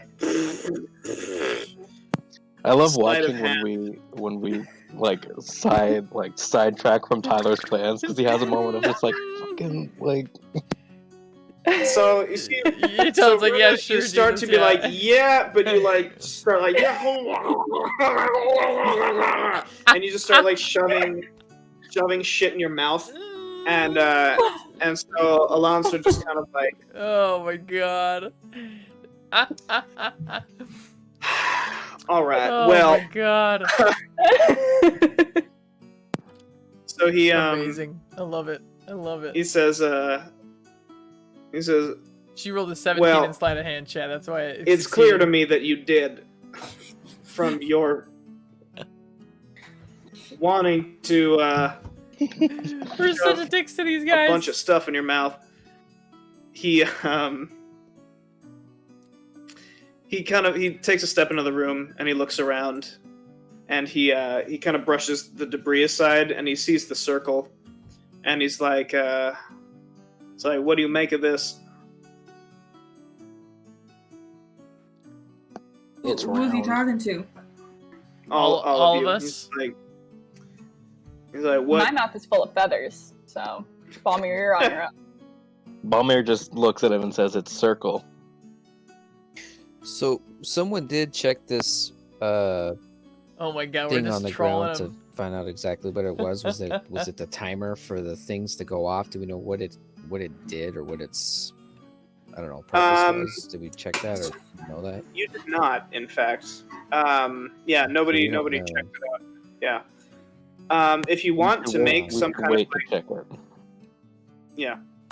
So you say you don't know, and he kind of eyes it, and he says, if I didn't know better, I'd say that was a summoning circle.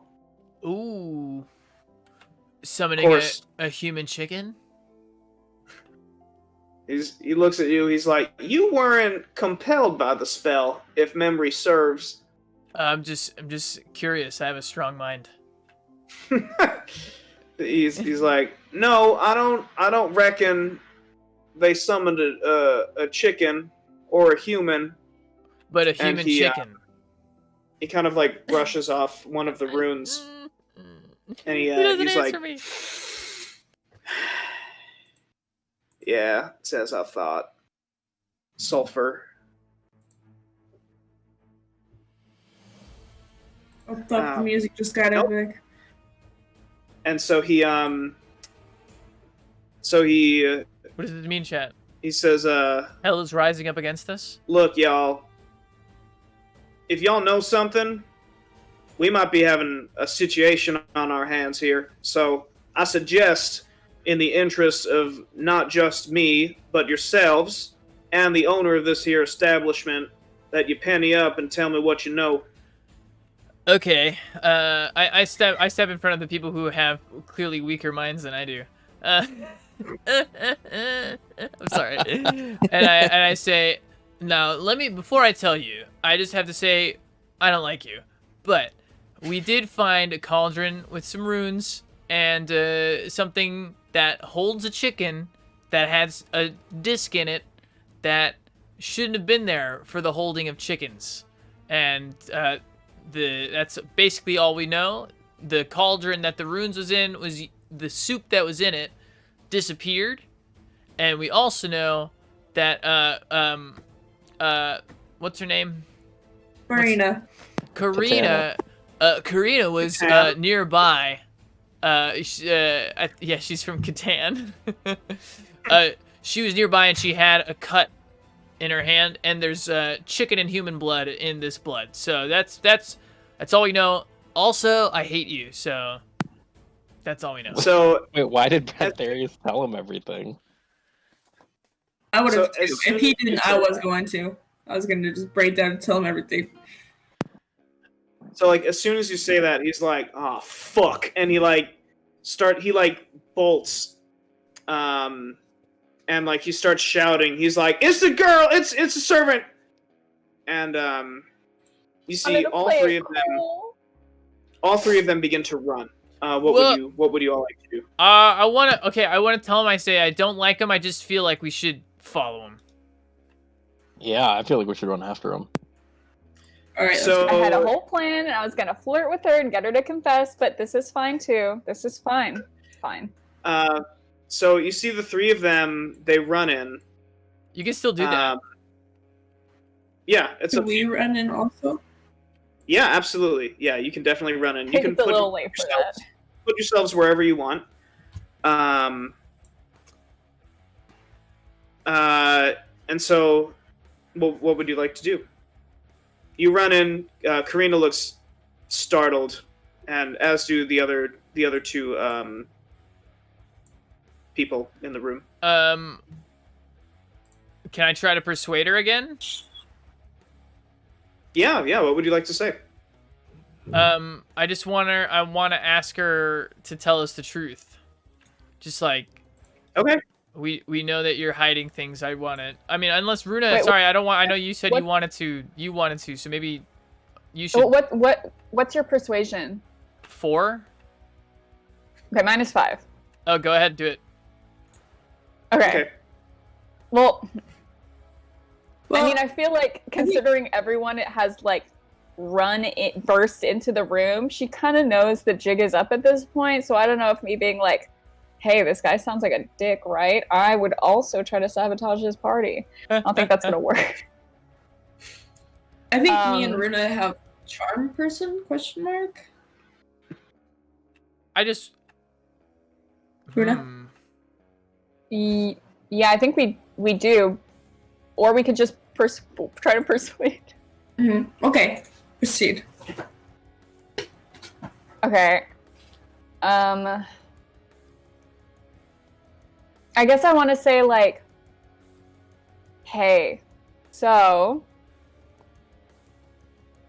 this doesn't have to go badly. This can be like, this doesn't have to be a big deal. We need to know the truth to help you out of this. And I just try to persuade her to like tell us the truth.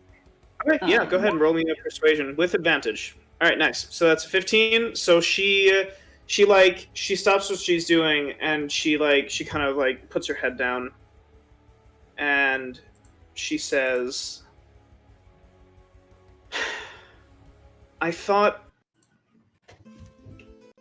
That's not her voice. She says, "I thought thought I'd understood. I thought I'd understood the terms of the deal. I was just trying to help. You see, I thought that maybe if we could speed things up, if we could do things better, then this whole get together would go off smashingly. And well, something went terribly wrong. I tried to, and she kind of like removes the bandage, and you see that like there's this like deep cut in her hand, and it has these like black veins coming from it. Eee. And she says, I called out for help, and something answered. Oh, fuck. And, Chat, we're about to fight like a Doom you villain. hear laughing Uh-oh. coming from, like, you kind of, like, look around to see where it's coming from. Seems like it's coming from everywhere. And then you all kind of look back at Karina, and you hear she's got her mouth. You see, she's got her mouth open, and laughing is coming from her. Oh. And her form changes. Oh, she's possessed. Or Hey. she's And a you see Ah! a figure that you recognize. Oh. She's that And- Oh, patient boy. guy. Billowing smoke comes over her whole body and transforms into this suit and the smoke and the horns. And you see him This say, motherfucker. "Hey, good to see you all again." No, Well, this motherfucker again.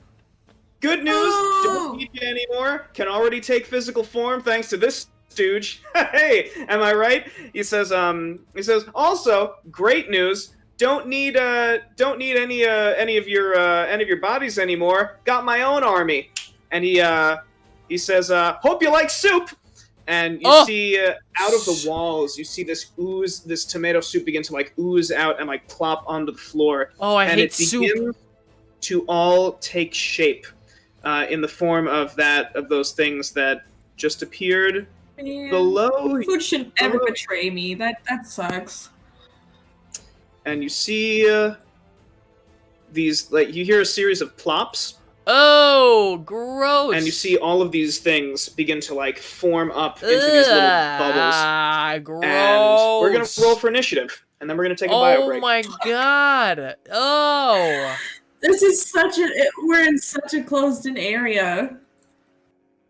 Oh, gross.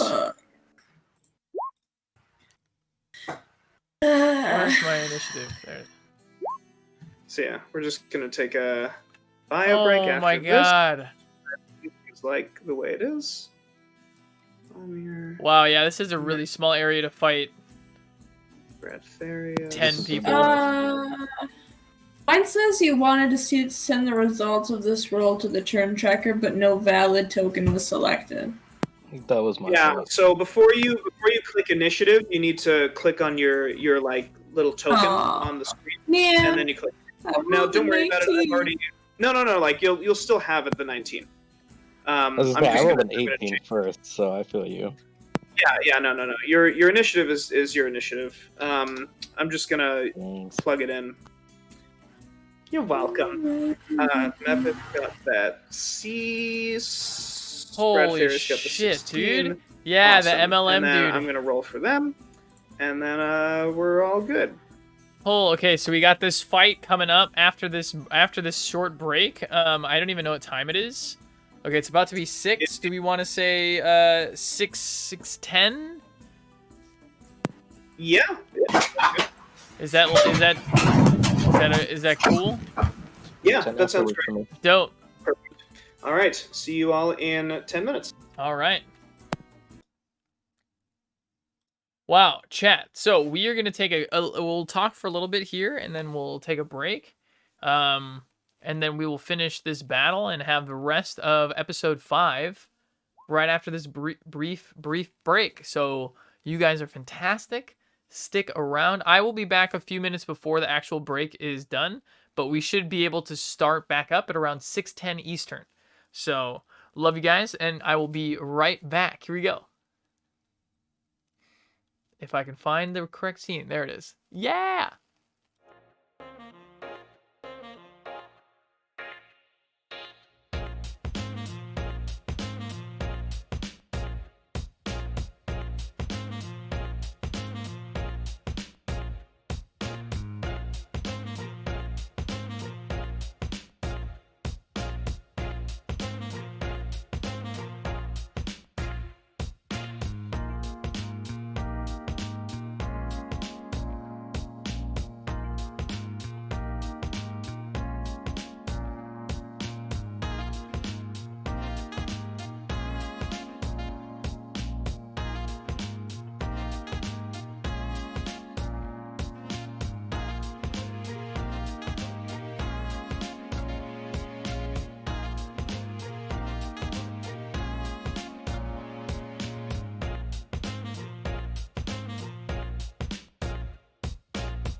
All right, I am back. The squad is on their way back. For those of you who are still here or maybe just joining us, we are just coming back from break, and we have a good old boss battle. It's the MLM guy again. This pyramid scheming demon of the pyramid schemin'. And he's got tomato soup goblins, tomato soup I don't know what you would call them, elementals. Is tomato soup an elemental? Maybe tomato soup elementals, chat. And so we are actually I'm pretty sure we're teamed up with the guild people for this boss battle, which has never happened before. So, oh no, we're not. I don't see any initiatives for them. So it looks like it's just us. They're not going to do anything? Weird. Well, I'll have to ask Tyler about that. Because I would hope that they would maybe help out. Who knows? But we are only a few minutes away from everybody getting back and finishing up episode 5 of Malt-O-Quest. So, super duper fun. And then after that, we'll have a few hour break. The guild works in a larger pyramid scheme. Yeah, the guild's part of it. Right. And then we'll have a longer, about a 4.5 hour break in between Malt-O-Quest episode 5, and then we'll be doing a stream tonight of Super Smash Bros. We'll have our Saturday regularly scheduled Saturday Night Smash, which should be super duper fun. Saturdays are one of my favorite days to stream, just because we get 2 of them in. We get 2 of them in. It's amazing. And Super Smash Bros. Is always a ton of fun, and so is the role play in the afternoon. So some people are just starting to get back into the call, and we'll head over. We still have 2 minutes in our break, so we're just gonna be hanging out, chilling. I'm just gonna be riffing, improvising, hanging out. I ran out of my Bisco vanilla wafers, but I do have my water.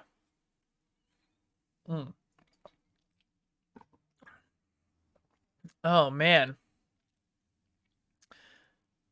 There's just there's so much happening with this group. I love it so much. And I feel like Bradtherius is he's kind of an enigma, chat. Bradtherius, is he dumb? Is he incredibly smart? And the answer is yes. He is simultaneously the stupidest and the most what was I saying? The stupidest and the smartest person in the group, just depending on what's on the menu. Oh man, Bradtherius the Third. What a day! So if you're just joining us, we have come to this rich, elvish mansion where he's about to host like a sweet 16, I guess, and or as they say in Elvish, quinceañera. But that's actually for 15-year-olds, not for 16-year-olds. And one of his servants, Karina, has made a pact and wanted some help for the party. And instead of doing that, got possessed by an evil MLM demon, who then used an entire giant cauldron of tomato soup to make minions out of. And so the demon took the form of Lorna, and overtook the form of Lorna, and we're now about to battle on the second half here. So we'll get the thickness out. We'll get my great sword out, and it's gonna start popping off here. So we got almost everybody back. We're only missing one person, and as soon as that one person gets back into the call, we'll get back into the action. How are we doing out there? How are we doing out there in the chat land? Let me know. Okay, we have everybody up. Still let me know how you're doing. I hope you guys are having a great Saturday. Okay, let me get back in with these folks. Hey, are you ready? All right. We are live. Welcome, Oh. everybody. Here we go. Back into the action. And we continue Malt-O-Quest episode 5. All right. No more of this boring tavern music. All right. What So, the? starting at the top of initiative, Beansprout, you are first. Oh, Tyler, I have a question. Sorry. Are the guild people fighting with us?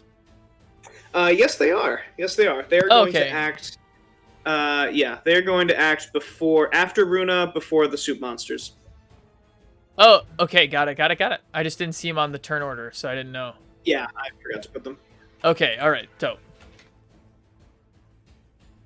Ooh-hoo-hoo-hoo-hoo-hoo. All right, Beansprout, you are first. Oh my and god, then here we Balmir. go. So, Purify Food and Drinks is all non-magical food and drink. These are magical food and drink, I'm assuming. Yeah, they've been animated.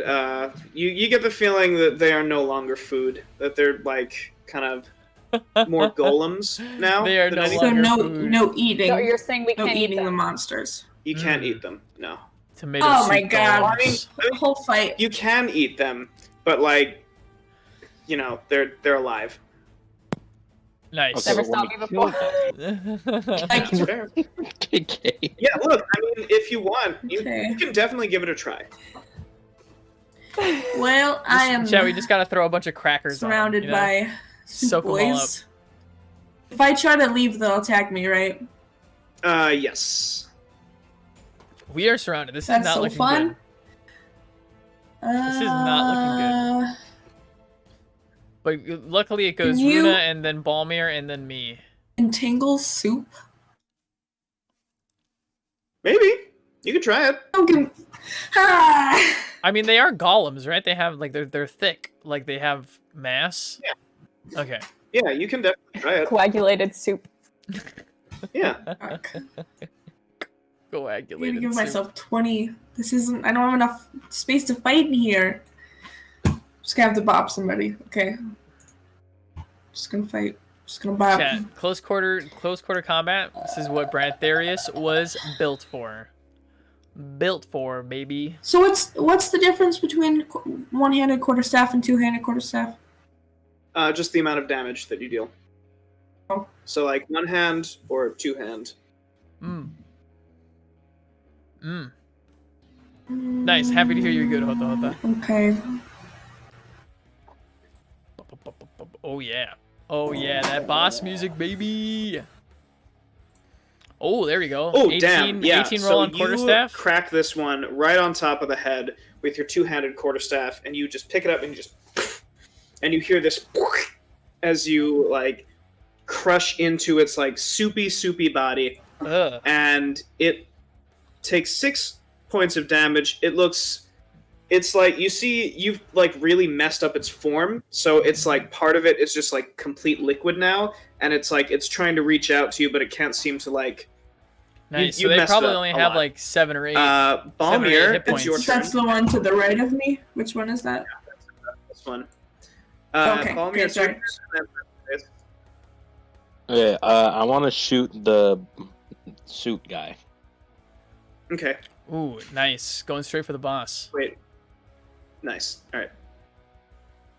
Oh yeah. So you 19 with the longbow, you aim chat. an arrow and you just, and it goes right into his right shoulder, and he's like, Wow. it's like, oh hey, looks like you've been improving, sport. And you deal 6 points of damage to him. Nice.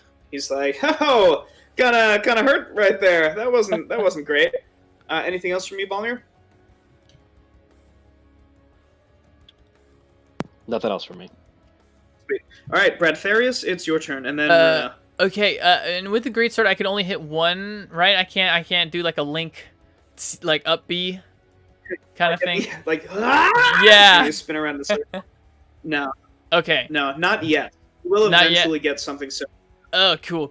Okay, so I will take my greatsword and attack the one that's like in between me and the boss man. Go for it. This guy. Okay. The thickness coming out. Oh, Oh my Ooh, god. Ooh. Yeah. 12 so slashing, baby. You just like 12 slashing. you get it with like Cha! the flat end of the blade, and it just Where's my splatters thickness? it all over the wall. That thing is dead. Ah! Damn. Ah! Yeah, that was really good. And you Yeah! can awesome. Yes. All right, Runa, it's your turn. One down, baby. I with know the I ask this thickness. every time, but I forget. Am I at a Ah. disadvantage shooting the guy that, the soup guy that Bean Sprout hit with my short bow? Am I too close to him? Yeah, you have to be Great. at least 1 square away. Great. And I also can't shoot Yeah, the it is soup a back guy scratcher. because there's 2 people between us. Is that You probably Yeah. could. You probably I can? No, you could probably get that. Yeah, you can shoot through your friends. It is. My Okay, parents got I'm it gonna for me. shoot the soup guy with my Nice. short bow. All right. As soon as you said that, my Soup. back got itchy. Enunciate. Yeah, 15 definitely hits. That is 7 piercing damage. You hit him in the other shoulder, and he's like, "Hey, okay. Well, I gotta get a matching set. Am I right?" Anything else for you, Runa? Or are you good? Gotta get a matching set. Um, The thickness. I'm good. Awesome. All right, so now the guild is gonna go. So Ooh, let's see what these you motherfuckers see can do. Alonso. He looks at Cassidy and he's like, "Do it." And Oh. so you see she like this fire like covers her whole body, and she like grabs one of these soup things, and the soup guy has to make a dexterity save. That's a fail. Oh, and so no. he's taken a bit of damage. Yeah, and so she grabs this soup and it starts boiling, and it like hardens into like a thing, Oh my and god. it goes away. It Holy like moly. crumbles. She just kind of like does that. Oh my god. Miran's gonna take a step forward, and he's gonna go for this soup. And Alonso is gonna do something Ooh, else. I'm hoping to So- one tap every single one of these Miran soup hits. guys that are around me. Minimal damage. He sucks. Oh, And did he then, really just roll a 1? That little Yeah. baby back bitch. So you see Alonso. He his eye. He like it starts glowing, and you see he shoots a ray at this devil, and devil has to make a dexterity save. You see he jumps out of. You see he like Yeah, Alonso Alonso fires is this pathetic. eye ray at this smoky guy, and you see the smoke kind of like parts to the left, Oh, and Alonso burns a hole clean through this wall. wow. And he's like, "Oh, almost He got me dodged there, it. buddy. Hey, that was close. Now it's Man, my turn." They suck. And you see all of the soup things are beginning to attack now. So, I have a quick question. yes. Are the guild guys are they gonna take damage and die? I mean, like, do we have to worry about keeping them alive, curing them, and that That's kind up of to thing? you. That's totally up to you. Okay. Yeah, but the soup things if you are... heal Lonzo and not me, I'm gonna be very upset. You can heal yourself. We've been over this. So there are 1, 2, 3, 4, 5, 6, 7 That's of them? right. Yeah, Alright, absolutely, that's absolutely. 1, 2, 3, 4, 5, 6, 7. Oh my god, Alright, look at all those die um, rolls. 13, from 4, 19, left 10, 9, to right. 6. The one attacking Alonso misses. The one attacking Miran misses. The one attacking Beansprout misses. The one attacking Runa hits. The one attacking... Yeah, okay. So, you see these creatures begin to move, and they're moving quite sluggishly. They start to, like, swing things at you. And Runa, because you had your it seems like, because you had your attention on this guy, you feel this, like, big impact as one of the tomato soup golems slams into you. Ugh. And you're not taking too much damage. You're taking 4 points of damage as it collides with your back. Dang. Bradtherius and Mepis, the two of you start clashing with these tomato soup golems, and they try and rush you, but you manage to like hold them back. Bradtherius, Nice. you just brandish the thickness and you start to like push it back with it. Nice. Mepis, you just take a foot and you just like push it back with your foot. Nice. And now it's his turn. So Solid. this guy, he reaches his hand up to Mirren, and you hear him mutter something as he puts his hand on Mirren's forehead. Fuck. Bradtherius, you recognize what he's Yo, doing. yeah, because he did the yeah. same thing to you. Mirren has to make a wisdom save that's a failure. He told him. You hear, "See what I see," and Mirren turns around and he looks at Alonso, and Alonso's like, "Wait, what the hell?" No, wait, he didn't. Oh no, Mepis, it's your turn. he didn't get the Followed by save, chat. Beansprout. He didn't get the save.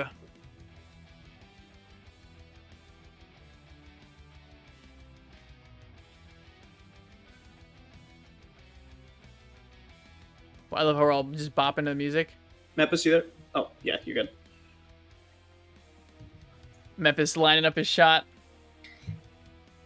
Called y'all citizens, bro. Pretty Can't even sure hit the you just boss. have to- Yeah, dude. What a weakling. The Classic concentration. sheriff. My God, I was muted that whole time. That's fantastic. Classic. Is this guy like possessed now?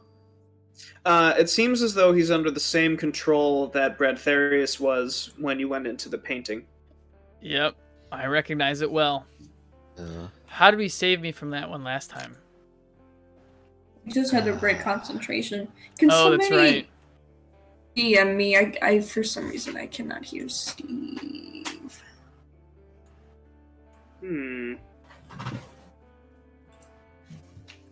Mepis was Steve was I was muted. muted.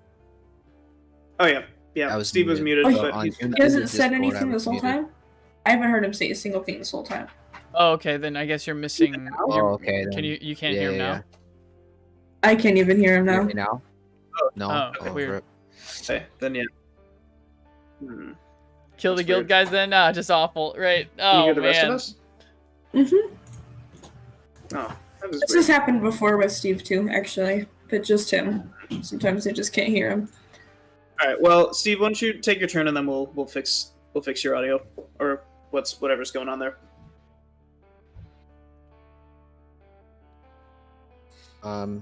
Yeah.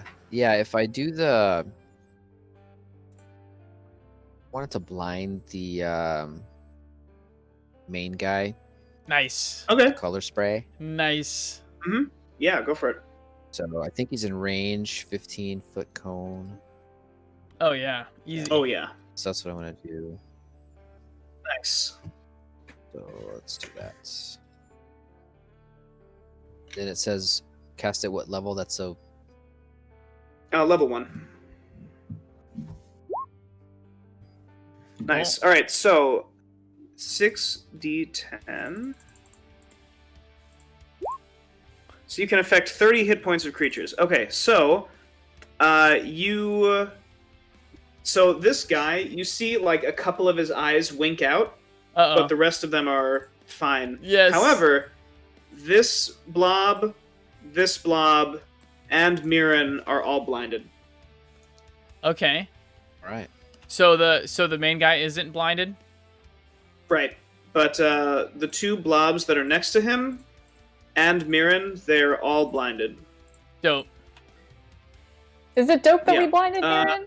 Well, he's possessed right now, so I'd yeah, say so. and we're gonna possess yeah, him like please. ASAP, and he's still gonna be blind. Well, he wasn't doing much anyway. Honestly. Beansprout, it is your turn. Yes, And then I'll give him the shock touch next time. nice.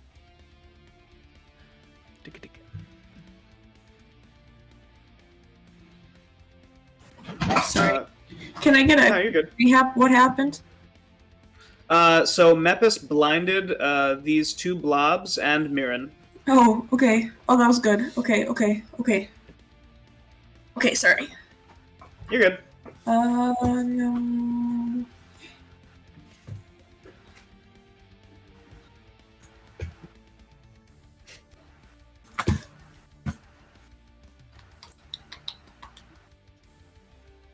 I couldn't entangle him last time because he was too smart, but can I try again? Yeah. Yeah, do it Yeah, up. go for it. Can you show me the square of where it would be? Entangle him. So it would probably be. It's a 20-foot square, right? Yep. 5, 10, 15, 20. Probably be like there. Oh man. Would I also be entangled? Yeah, but you could make a strength save to break free of it. Got it. When the spell happens. Okay, I trust in Bradtherius' strength. I'm gonna cast Entangle. Nice. All right. Okay. So, Bradtherius, I need you to make me a strength save. You got it. I do have 5 strength. It is my top 14. 14, Right. chat. 14. Ooze, fail. 14. Mirren passed. The ooze failed. Okay, so these 2 oozes are entangled. That one's also blinded, so he's not doing shit. Wow. You see this. You see these vines begin to wrap around, and they like kind of hold this devil's arms down, and he kind of goes, "Aah!" and you hear the snapping sound as he starts to rip free of the vines. But you have entangled 2 of the blobs. Am I entangled? No. Oh, wait, dope. did you roll a? Yeah, no, you passed. Okay, dope, Yeah. dope. So you begin to rip free of these vines that begin to shoot out of the ground. Balmir, it's your turn, and then Bradtherius, and then Runa. It is like rocky ground though, right? Oh yeah, it's still difficult terrain. Okay, I just thought, I don't know, maybe that affects Bradtherius. Yeah, difficult terrain essentially means you move at half your speed. Got it.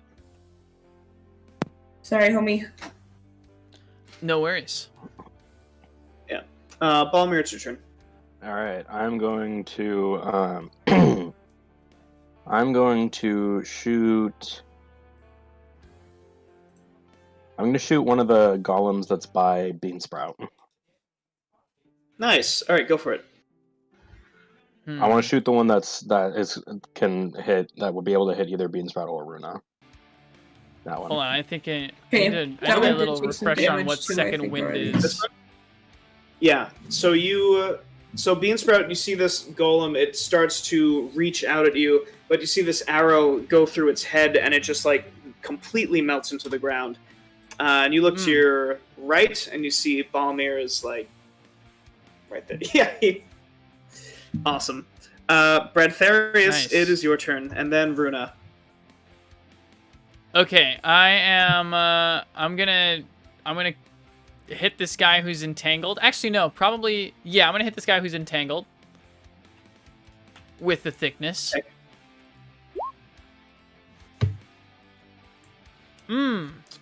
Yeah.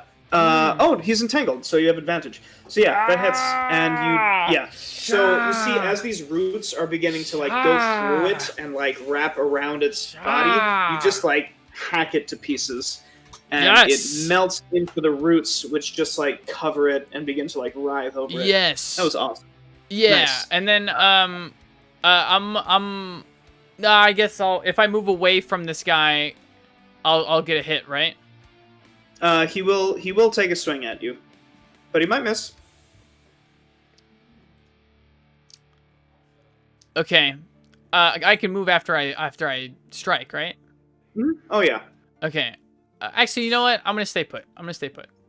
Okay, All right, that's Runa, my turn. it's your turn. Okay, I reason want to shoot the I wanted to sick go and boy maybe that take another is, hack at the boss up guy, and but to the right I don't want to of get any Beansprout. closer to him Mm-hmm. This one. unless I can attack him. Yes. Nice. And we, Oh. I so have you. one Great. shot 2 of these tomato So yeah. bitches. So you.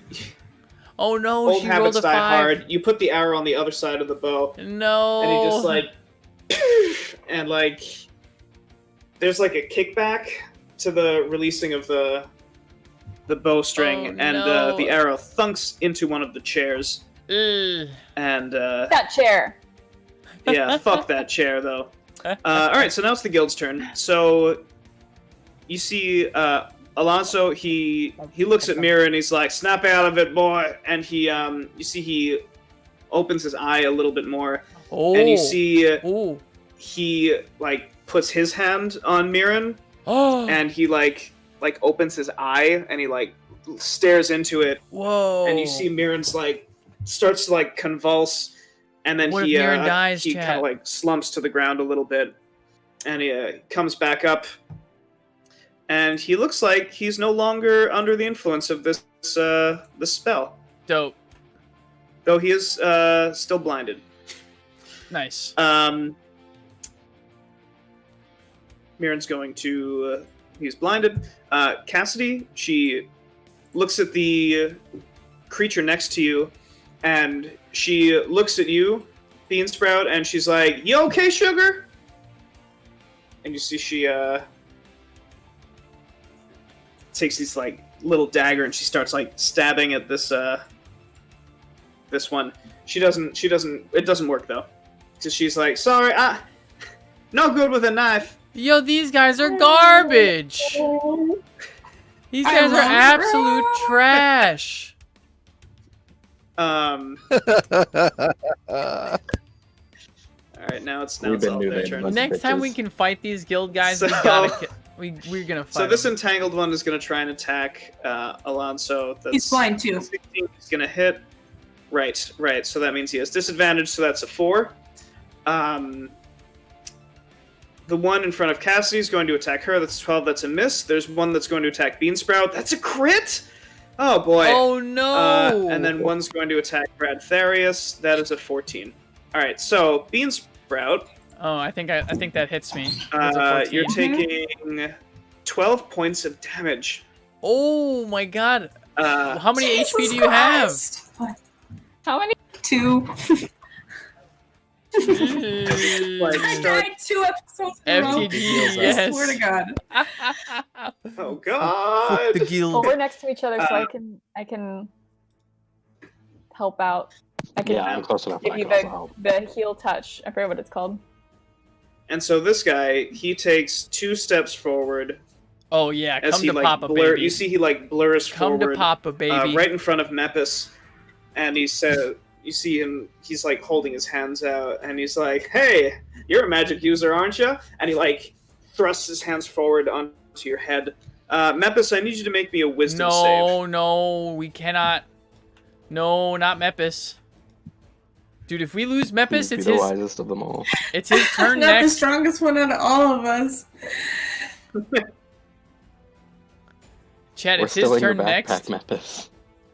Yeah, Oh no, it's not his turn next. that is a 9. Okay, so Mepis, you begin to see Oh no. a bunch of weird shit.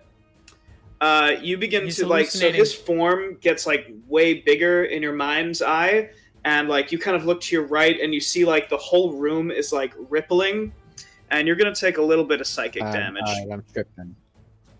Yeah, you He's start to trip a tripping. little Oh, bit. he's tripping. Mepis, you take 10 points of psychic damage. As What is that? he's- What's the difference between psychic damage and regular damage? Or is that just Psychic a type of damage- damage? Yeah, it's just a type of damage. Got it. It's like, yeah, you're just like tripping hard. It's trauma. That's some psychic damage. Yeah. Shit. Mepis, it's your turn, actually. Oh boy. Okay, so I'm gonna do. And then Beansprout after. Alright, we got it. I'm gonna take shots at these two. You see the Mm. arrow or no?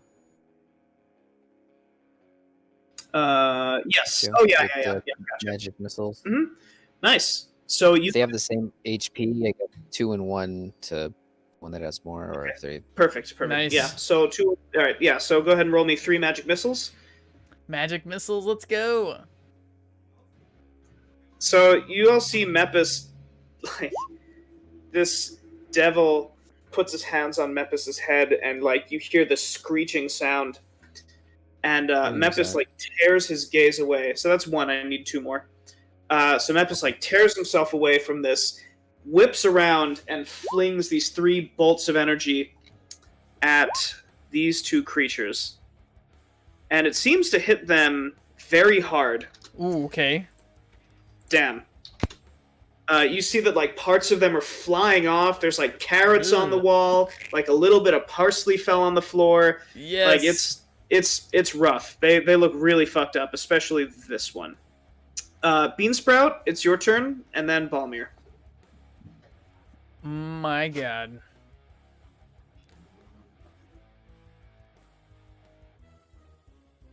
Beansprout, you're muted. Oh yeah, you're muted. Classic. Yeah, that's gonna happen once a session, at least.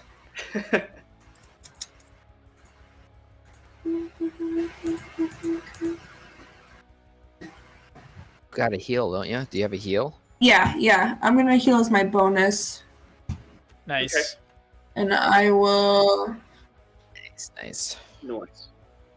Wait, can you heal? You can heal yourself? Mm-hmm. Yeah, the one Oh, on yeah. the right. So this one. Oh damn! Oh my Nice. god! She rolled a So- 20 on the quarter So we staff see chat. Beansprout. So that was healing word, right? That you cast? No, that's my quarterstaff. No, I mean to heal yourself. Oh, sorry, you didn't do that yet. Okay, yeah. Oh, So no, this I haven't done that yet. Beansprout takes the quarterstaff and just absolutely obliterates this Let's tomato go. soup creature. She just like there's nothing but like a wet spot on the floor by the time she's done with it. Ugh. Anything else for you, Beansprout?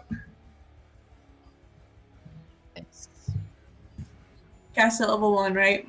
Mm-hmm. Nice. All right. Oh yeah. So you heal 6.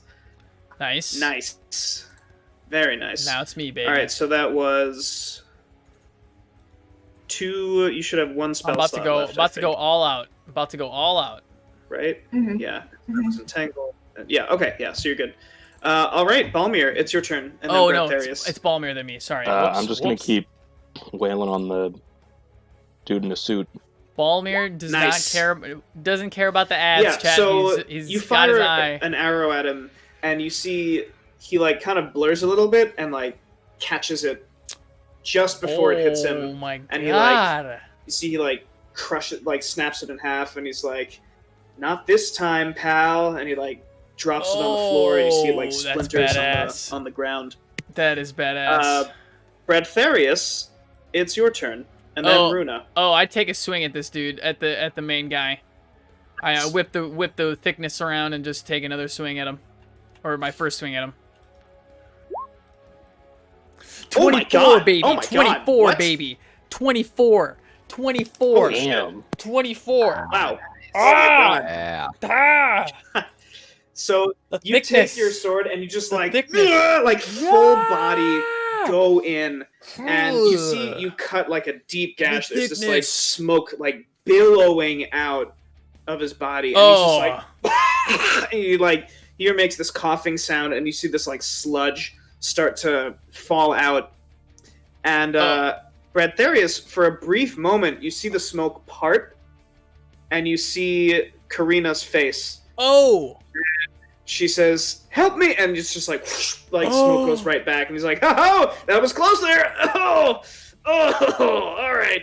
Oh, so Runa, it's wait. So I see sorry, I see Karina's face, and it makes me take a huge breath, and I action surge. Yeah, I get all Alright, big let's do with it. I get all big with the breath, Yes. and I go katana, and I whip my greatsword again. Yeah. Oh, it's only you a take 12 deep chat. breath It's only and a you're 12 chat. Katana! And as you come down, you hear this as this devil guy claps his hands around your sword, and he catches it, Oh. and he's like, "Nope, nope, nope, nope, nope, nope, nope, nope, nope, nope, nope, nope," and he like deflects it. Oh, shit! The action surge was thwarted. Runa, Fuck. it's your turn. Ah. That was a lot. On a scale of 1 to super Dang. fucked up, how fucked up is Smoke Man? He looks pretty fucked up. He looks Okay. he looks bloodied for sure. Dang. Okay. Almost. I'm gonna shoot the soup man, the soup boy closest to Beansprout with my Okay, bow. nice. soon as I pull it up, because it always fucking takes me a minute. So just a frame of reference, if ever one of you wants to minimize your character sheet instead of Xing it out, you can double click it. And then it just like minimizes to a small box. Well, that changes everything. Oh. Yeah. So that's so yeah, great. you try and shoot one of Beansprout's horns kind of like gets in the way of your shot, and like at the very last second you rolled a shoot 6. a little further away just to not That's a tough hit break. one of her horns, and the arrow thunks into another chair. Oh man. Anything else for you, Runa? Or I'm trying to decide if I should waste my healing word since it's a bonus action. When I could do cure wounds, but that's a full action. But I don't want Beansprout to die. Beansprout's like, I'm good. I'm good, homie. What? I'm good, homie. Save that. Save How that. many HP do you have? 8. Considering you just took 8 12. of 14, right? 8 of 14. Yes, 8 of 14. Yeah, but the 12 was a crit, right? Yeah, I got crit. yeah. I'll save it for now. And if you die, I'll just cure your wounds. Okay. All right. Now it's the guild's turn. So the guild. What are they gonna do or not do? Jesus. You see Cassidy. She looks at you, Beansprout, and she's like, "Don't worry, I got you." And you see she actually puts her hand on your shoulder, and you see she actually starts muttering in like infernal, and she's like, and Beansprout, you're gonna heal a bit. While she does that, can I reach up and touch her horns? Absolutely. We both have Beansprout, horns! We both have horns. So Beansprout, you heal 7, and she's like, "Huh, that's kind of weird. All right." And Everyone's so like, Alonso, okay. he's like, "Ah, fuck it," and he see he like opens his eye, and you see he like kind of like draws a little bit of blood, and what? He targets both of these guys, who both have to make dex saves. That's a 12 and a 9, so that's 2 failures. So you see Alonso, he kind of like does this sweeping arc with his eye, this like big thing of fire. Like Cyclops from X-Men? This motherfucker. And they each take 10 points. Yeah, and so you see they both just collapse and burn. That's the first to the ground. Wow, about time. He covers his eye a little bit, and he takes a couple of steps back. Mirren, he's still blind, but he kind of turns around. He's like, "You son of a bitch!" And he just starts like swinging at this guy. He does have disadvantage, but he gets 2 attacks. So that's a 9. That's a fail. Yeah. So he's blind. He can't do anything. Classic. Classic. Now it's I don't think he would have been able to do anything even if he was not blind.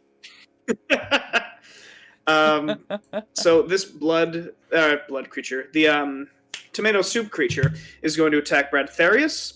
Bring it on. Bradtherius, that's a 17 to hit you, and then the other one is going to attack Cassidy with an 18. 17 does hit. So my armor class is 16. You're taking 5 points of damage. Cassidy is taking 8. Oh, okay. That's fine. No worries. You see Beansprout, you hear like a cracking sound as Cassidy's arm is probably broken now. As this soup creature like punches into her. Bradtherius, this soup creature also like punches you in the gut. And now it's Belzan, the devil. And so you see you hear next to you, you don't know the half of it. And you see those long fingernail claws begin to form again from Belzan, and he like takes a slash at you. Ah! What is your armor class? Is it minus more than 10? Minus 16. Definitely more than 10. Yeah. So he takes a swipe at you, but you interpose your armored shoulder, and you hear this as his nails like get sparks off of your armor. And he's like, "Oh, that's gonna leave a mark." Mepis, it is your turn. Bitch. And then Beansprout.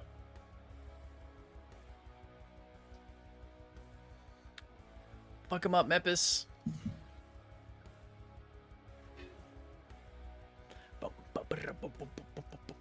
So I'm gonna try and shoot a. Oh, I'm not gonna move. I'm gonna try and shoot a fireball at this one here. Okay. Nice. Go for it. Fireball, nice. Fireball soup, baby. Let's see. Dale, Bud Light. Boom, boom, boom, boom, boom, boom, boom, boom, Pitbull. Firebolt. All right. Oh, damn. 24, dude. 24. Yeah. So you see Mepis clench his fist, and this wow, heat shimmering the air around his fist, and he flings out this ball, this little bead of fire. It hits this thing square in the center of mass. Yeah. And it just explodes from the inside and just bursts. Nice. Mepis, you see this tiefling Cassidy look at you. She's like, "Thanks, sugar." So Nice. I'll go ahead and I want to wink at her, but instead of winking, I just kind of lick my eye. That's kind of how I wink. God. So I'm trying to. Oh Mepis, my god, amazing. 0 point. Beansprout, it's your turn. Okay, Beansprout is gonna tackle Cassidy and shout "Bingo Bongo" to heal her. Hell yeah. Aww. Oh, that's so sweet. Yeah, so you tackle her, yell "Bingo Bongo," and then she's like, "Oh, thanks, darling." As she's just kind of patting your head a little bit. She's still a little weirded out that she touched her Balmir, it's your horn. turn, and then Bradtherius. As always, I'm gonna be back on my bullshit, and I'm just gonna shoot the big suit guy again. Nice. Back on your bullshit. Ooh, Yeah, 14? 14 is exact, and that's 10. Wow. So you sink an gotta be arrow. You see one of his horns just kind of falls off. Oh, I might be able to finish this guy, And, chat. I might be able to You finish see this guy. the smoke begin to drip away, I might be able to and you finish can this see guy. little bits of I want to say katana, but I know that's not her name. Karina. What have you done, Sebastian? It's So not me, it's you, Bradtherius. So you see little bits of Karina, like her chin, like her shoulder, It's begin Christina. to come through. Bradtherius, it is your turn. All right, the thickness coming out again. I'm going for the big guy. Going for the boss. Here we go. Hell yeah, go for it. Yeah. Oh so you, no, a so 7. You take a big old swing. Oh, dang. So He you got take too a distracted swing. trying to remember what the girl's name is. Yeah. Dang it. Yeah. We just hear something, and you see. What's just her kind of, name? And I started scratching my out head. of the way. I Runa? wait. Sorry. Yeah, I know no, I go keep ahead. doing that. No, you're good. I just wanted. I want to do the second wind. Yeah. So I roll a d6, right? You're going to roll a d10, Oh, I think. Yeah, 1d10 plus 2. Wow. So just max. All right. So yeah. Sweet. So you take another deep breath, and you feel invigorated. yes. Runa, it is your turn. Back to top myself off, chat. Believe it or not, I'm gonna shoot another soup thing with my short bow in a surprise to everyone. In a fun change of pace. Nice. All right, let's see it. You got this. Oh my god. Ooh, So, Yaka shot. you see 19, Runa, chat, she, with 8 piercing Take a deep damage. breath. You line up your shot, and you wait there's a split second when Mepis like cocks his head to the left, and you just, and Mepis, you feel the wind, you hear the whoosh of an arrow rush by your ear as it lands in dead center in this creature, and you see he like kind of like the smoke begins to just drip away even more, and you see more and more and more of Karina begins to show until the arrow just kind of like tumbles out, and you see the smoke detaches from Karina.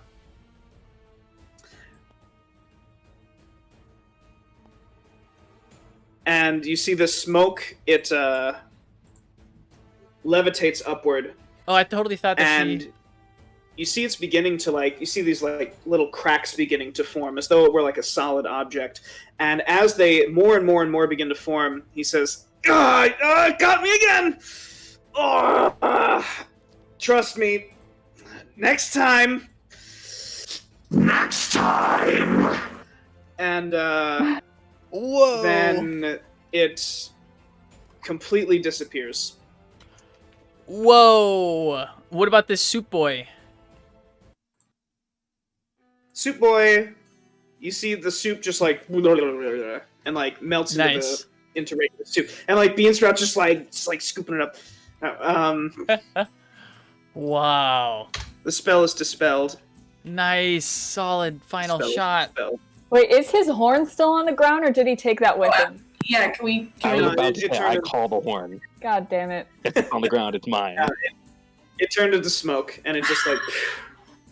I wanted that horn. No souvenirs. Could have made a horn out of it. So at this point, Francois and Sense. Oh yeah, they were just drinking wine, being hot. They run in. Francois like, I heard a commotion. What is all of this noise when I am drinking? We were just eating soup. Yeah. So. That's the perfect. Yeah, we're just eating soup. That's fucking great. I feel like the guild guys would like try to say something legit. Yeah, so Alonso, he kind of straightens up a little bit, and he walks up. He's next to Bradtherius, and he says, "Sir, do not. I believe your problem's been solved." And he kind of glances at Karina, and then back at Bradtherius, and he's like, "Yeah, we got some professionals on the job." He says to Bradtherius, "I think I might have been wrong about you, son. Might have been wrong about all y'all." And at that, we fade to the mountains. At first, we hear nothing, but swiftly approaching, we can hear footsteps, lots of them. We see that there are goblins, dozens, chittering, shuffling along the path. We see hulking behind them the forms of bugbears. At least 4 of them. They're pushing around their smaller cousins. They suddenly all stop in their tracks. Ahead of them, we see a figure walking out of the brush. We see his armor and his teeth gleam in the moonlight as he grins. The figure draws a longsword and steps aside, pointing it down the mountain path. We see the goblins and the bugbears. They all begin to shuffle down this path. Oh, man. The figure steps into the moonlight. We see that it is Hob. He sheathes his sword, pointing directly down at the city of Bulthos. And that is where we're going to end for tonight. Whoa, the Battle of Bulthos is coming. Yeah, excellent job, everyone. As always. Amazing, Thank you for watching and playing. 3 questions. Amazing. Did we learn anything new about the world? Wow. Yeah, we learned that these guild bitches can't fight. We learned what a chicken cage looks like. We did. We also learned about the do not. Yo, Ret Set Set, welcome to the stream. Just and his handsome butler friend. And his handsome butler friend. Yeah. Yeah. Did we gain anything of value? I don't necessarily think we did, which is fine. Well, hopefully do not can pay The guilds a little more company. Yeah, they respect us, I guess. I guess they just saw how Yeah. absolutely terrible they were in comparison. Yeah, you gained respect. That's good. And then bond changes, if any. We're going to start at the top of the initiative with Beansprout.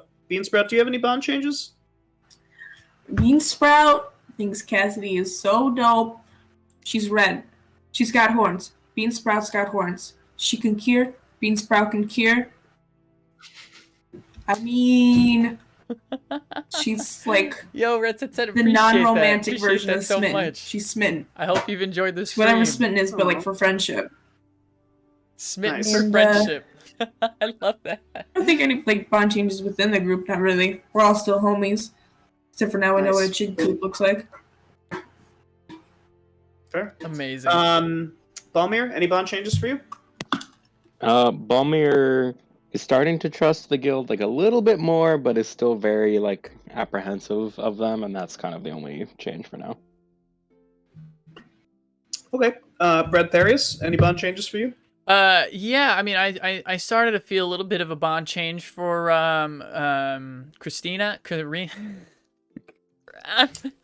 Karina. You know, she's just have an eye on her. I don't know if she's gonna come back in the future, but I wouldn't be terribly displeased if she did. And I feel a thickness bond with the butler. You know, I like his biceps. He obviously hits the gym, so I definitely feel a bond with the butler. It's fair. Nice. Also, Runa, sorry. any bond- Also, fuck the guild. Oh, go Sorry. Yeah. So my bond with the guild did not change, even though he gave me his props. That civilian does not get any love from me. So, fuck the guild, man.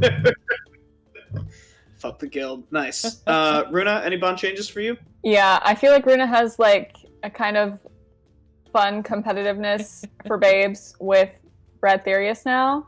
And also she like thinks the guild is fine, Sure. which she doesn't like, because literally that entire time she was waiting to say to Alonzo, like,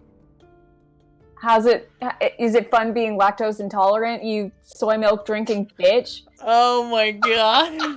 What? Just wanted to Damn. just have a reference from last time. I was waiting the whole time to say that. Oh, That's damn. right. Nice. That's right. good. Oh my Nice. god. That was a reference to the alright, first good. time we met the guild. Mepis, last but not least, any bond changes? Not within the group. I think he's taking a liking to Katana. And Karina. so yeah, Karina, you know, I think Awesome. he thinks he's intrigued by her, you know what I mean? It's such a good And, bit. Everybody's got a thing for charisma. I think she's drawing in some attention for sure. Christina. Nice. Awesome. Well, excellent job, everyone, as always. I'll see you in 2 weeks. Yeah, I wanna 2 weeks say. in February. Is that Valentine's Yeah. Day? February 13th, day before Valentine's Day. Okay. Oh dang! Yeah, maybe we'll have like a Valentine's Day themed Ooh. session. I don't That know. would be Probably. fun. I don't know. Nice. But yeah, awesome. So I'll see you next time. Same D&D time, same D&D place. Yes, thank you so Thanks for much, being Tyler. awesome, Thank you guys Tyler. for being fantastic. Have a great night. I will see you tonight, hopefully, for the Smash stream. 100%. Claps indeed. Bye. All right, we're gonna switch on over. Chat, thank you so much. Thank you so much for being a fantastic audience tonight. I hope you enjoyed. This is one of my favorite streams to do every other week, every other Saturday. We have our D&D session with Malt-O-Quest. And Tyler's a fantastic DM. We have a great group of players, great group of characters. If you are new, please feel free to stick around tonight. So tonight at 11:30 Eastern, we have a Super Smash Bros. Stream. So Saturday Night Smash is happening tonight.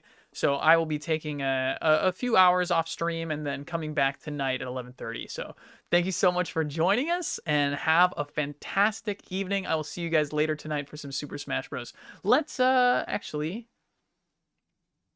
1 second, chat. Let's see if we can't find somebody to raid, shall we?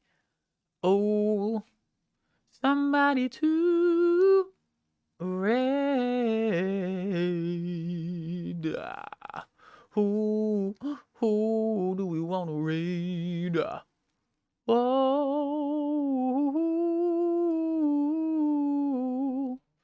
Oh, JT the Duck is streaming right now. Let's give our old friend JT the Duck a raid-a-rooski.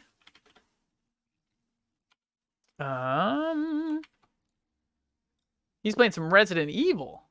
All right. JT the Duck, long time friend of the stream. He's a fantastic guy. Donated a GPU to me when I was in need. Really great guy. Have some fun with JT the Duck. Send him our love, our Malt-O kisses and everything. And I will see you guys tonight for some Super Smash Bros. Mwah, mwah, mwah.